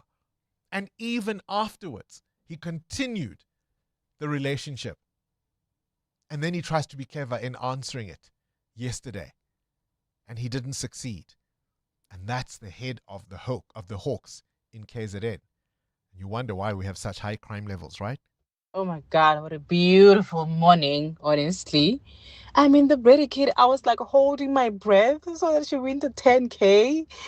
But I mean, then she still got her braces. What do you mean? And then Bongani, you did the year of our Lord. Oh my God. This is a beautiful day. This is Kutso in Hatfield, Pretoria. EWN Sport. Love it, Kutso. Love it, love it, love it. It's just one of those mornings. It all comes together beautifully. And that's what Cindy Paluta, the Proteas, are going to be hoping for. It's the second T20 against the West Indies. Yep, all preparation for the T20 World Cup that'll be upon us next weekend. They're playing the second T20 in Centurion this evening at 6 o'clock, weather permitting. If you look outside, it's overcast, it's rainy in some parts. Maybe the wind will come, maybe we'll get 32 degrees. I don't think so, but let's hope that we'll get some cricket tonight. Yeah. Also today, Australia are playing Pakistan from 11, and last night New Zealand beat India by 50 runs in a fourth T20. Kaizer Chiefs have not lost a league game since October last year, so last night's 1-0 win over Murrumbidgee has them up to second on the Premiership table. 2 points behind Sundowns. They're one ahead of Orlando Pirates. There was 18 games in the Champions League last night. Arsenal cruised through the group unbeaten after a 3-2 win over Karat. Bayern beat Eindhoven 2-1. Liverpool smashed Qarabağ 6-0. Spurs won 2-0 against Eintracht. Barcelona came from behind to beat Copenhagen 4-1. All those teams are through to the last 8, along with Chelsea, Sporting and Manchester City. While drama for PSG, Inter and Real Madrid, they'll all head to the playoffs. PSG drew with Newcastle, Inter beat Dortmund, Real lost to Benfica 4-2. In netball, the Spar Proteas are playing England in the first of 3 tests tonight at Ellis Park starting at 6 p.m. Proteas coach Jenny van Dijk. You only become the best if you play against the best and if you beat the best. And it's important for us, as we are ranked number 5 in both the Commonwealth and the World Cup. We finished in the 6th position. So for us, it's about understanding what we're working towards and what improvement we want to show. And we won't get there if we don't test ourselves against the best in the world over and over and over again. In tennis, the women's semi-final at the Australian Open today starts at 10:30 with Sabalenka against Svetlina. Here's the world number 1, Sabalenka. Every player, when they get to the tournament, is trophy or nothing. So the mentality is the same, but and it's always on the back of your mind that obviously you want to win it. But I'm trying to shift my focus on the right things, on taking it step by step. Second semi-final, Pagula against Rybakina. The men's semi-final tomorrow will have Djokovic against Sinner Brighton early 5:30, and then Alcaraz. Or rather, it's Alcaraz against Zverev at 5:30, followed by Djokovic against Sinner later on in the morning tomorrow. The men's semi-finals are tomorrow. Cindy Paluta, Eyewitness News Sport. From pioneering investments in the telecom sector to getting a foot in the door in the early days of private media, the Mineworkers Investment Company has always been on the lookout for new and innovative companies to advance South Africa as a nation, while building financial security for our country's mine workers and their families. As we end a year of looking back on 3 decades of incredible successes, we look forward to the next 3 decades and beyond. Join us as we celebrate 30 years of MIC. The team's on a roll today. Let me focus on payroll. Duty calls in the kitchen. That's why I have a business insurer that is agile and on the ball all the time on all things. I chose My Way Business Insurance, getting 24/7 emergency service and saving on my premiums, plus My Business Assist to handle my admin. Visit myway.co.za or dial 0860 64 64 64 and get a quote today. My Way is a licensed non-life insurer and FSP. T's, C's and standard rates apply. My Way. Live your way. Do you suffer from migraines? Have you been previously diagnosed by a doctor and treated for migraine? Ask your pharmacist about previously prescribed migraine treatments that are now available without prescription. Brought to you by Sandoz. Get your brain in the game, because the brain of 702 is back with your chance to flex your general knowledge smarts. So there's 3,000 Rand up for grabs every day, and the brain of the week will win 10,000 Rand, plus a spot in the finals to compete for the grand prize, 30,000 Rand in cash. Enter on primemediaplus.com now, then catch 702 Breakfast with me, Bongani Bingwa, and also 702 Drive with John Perlman for your chance to win the brain of 702. T's, C's, and more on primemediaplus.com.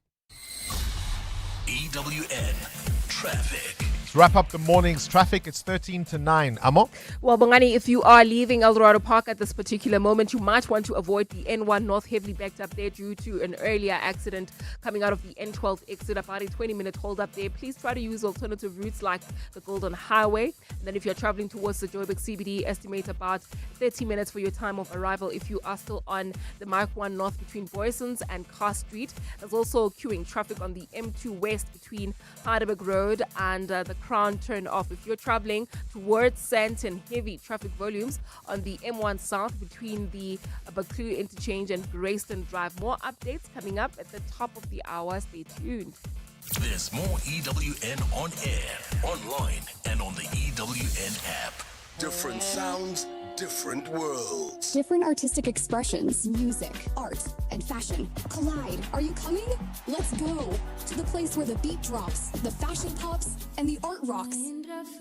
We're talking Focalistic, Dali Wonga, Mafigi Zolo, Kurt Darren, Matera Doughboy, Zoe Mudija, Claire Johnston from Mango Groove, the Tswani Gospel Choir, and more. Mahindra Fusion Fest, Saturday 7th March, Sunbet Arena. Tickets on Ticketmaster now. See you there.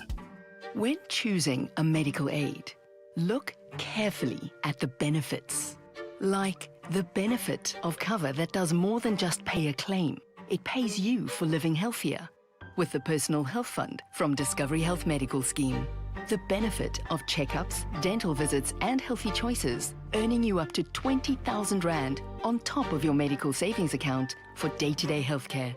Just another benefit that makes Discovery Health Medical Scheme for your health like no other. Speak to your financial advisor or visit discovery.co.za to get a quote.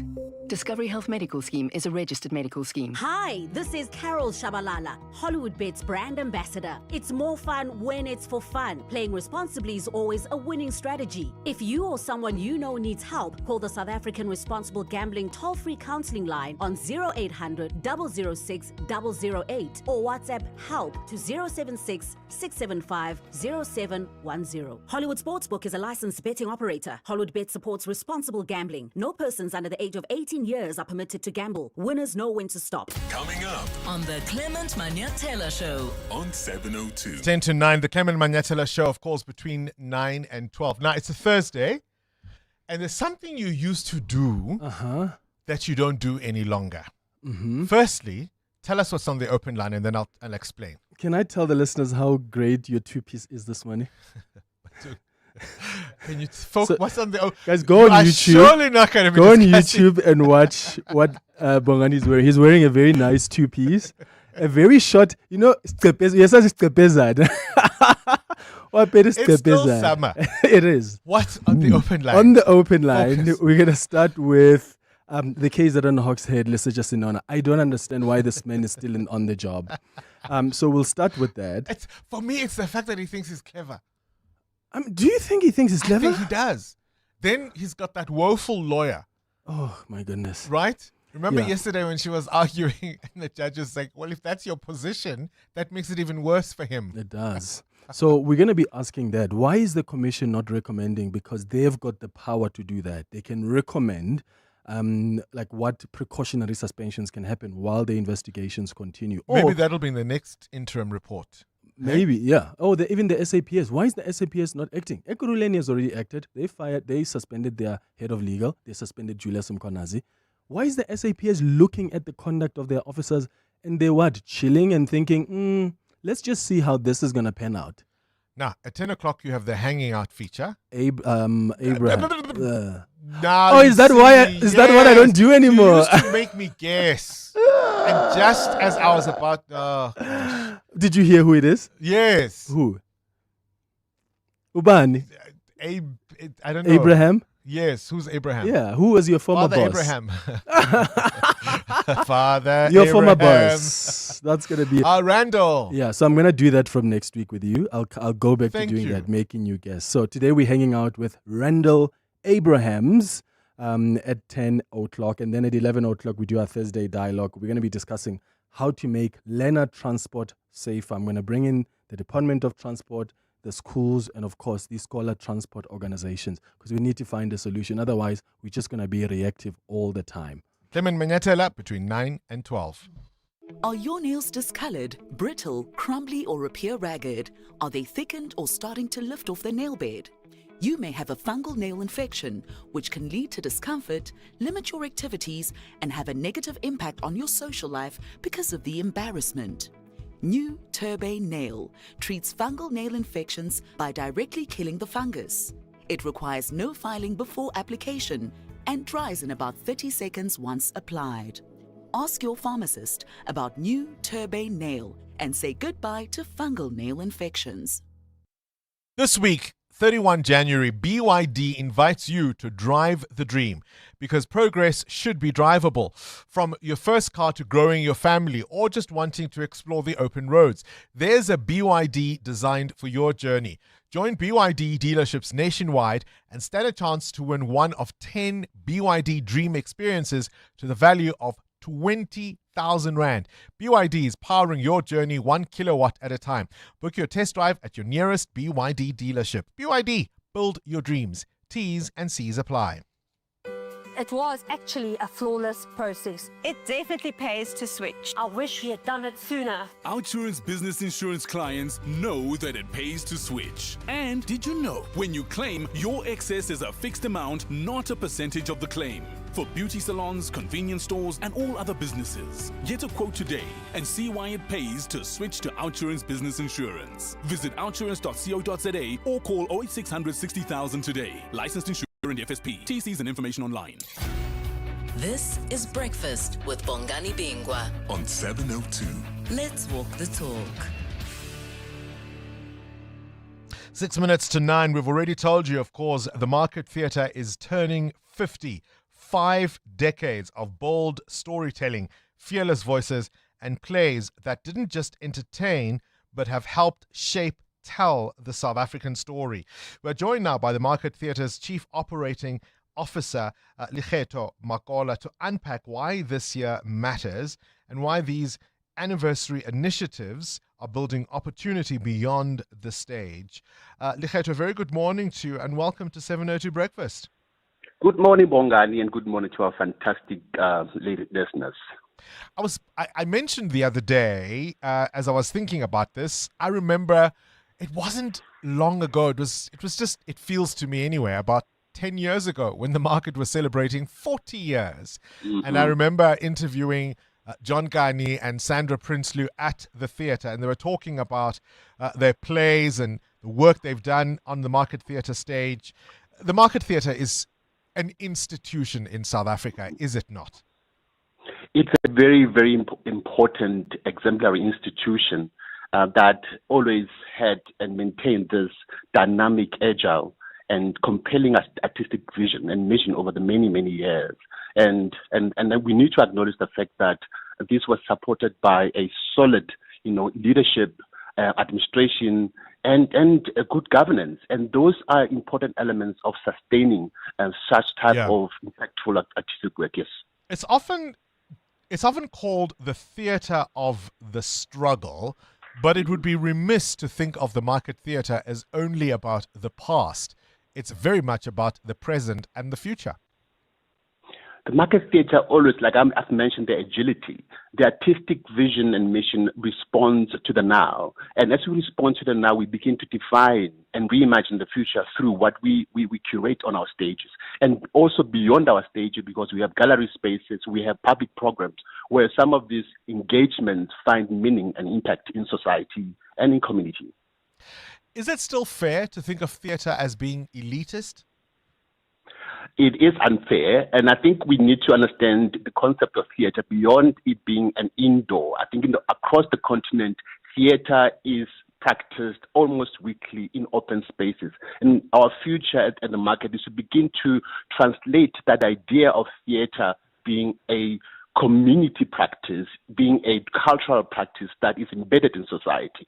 So we're beginning to break those kind of ideas of elitist, of limiting access. So access is becoming a very important kind of element of our strategy in the next 50 years going forward. For anyone listening who hasn't been to the Market Theatre in years, or perhaps has never been at all, why is this the year to come back? This is a year to come back. It's not an event, but it's a transitioning into the next 50 years and beyond.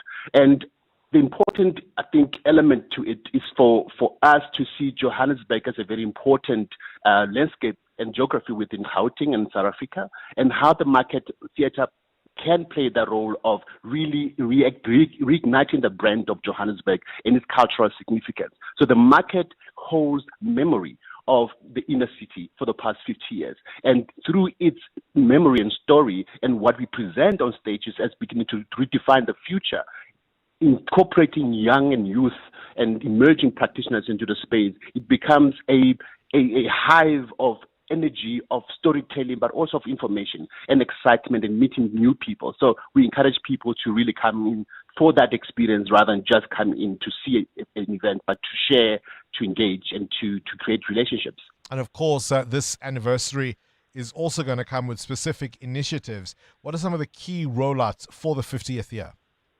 The key rollouts will be, firstly, international engagements. We understand that the market has always had partners internationally. So we're working with theaters from Kosovo. We're working with theaters from the south of the United States. As we know, we had a very beautiful relationship with the Black History Month through the Embassy of the United States, and we continue that, although without them this time around.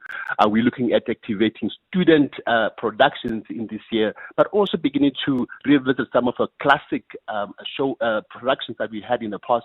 We are reimagining now, bringing new ideas into how do we begin to make them relevant now, but also rethinking about the future, like I said. And most importantly is to open up an opportunity for partnerships with individuals beyond just philanthropy, where people can actually participate by contributing a little that they have to really ensure that these programs do thrive in partnerships with everybody across Gauteng. Dikgetho Makola is the Market Theatre's Chief Operating Officer. 702 podcasts are on 702.co.za. Morning, Bongani. Are we really surprised that the CETA funds from the various sectors are not being used? Why? Go and look at the staff that actually administrate the CETA. They're supposed to make sure that that money is deployed into educating young and vulnerable people, and no, it's not done. So to me, it's a case of outsource, the private sector will run it properly.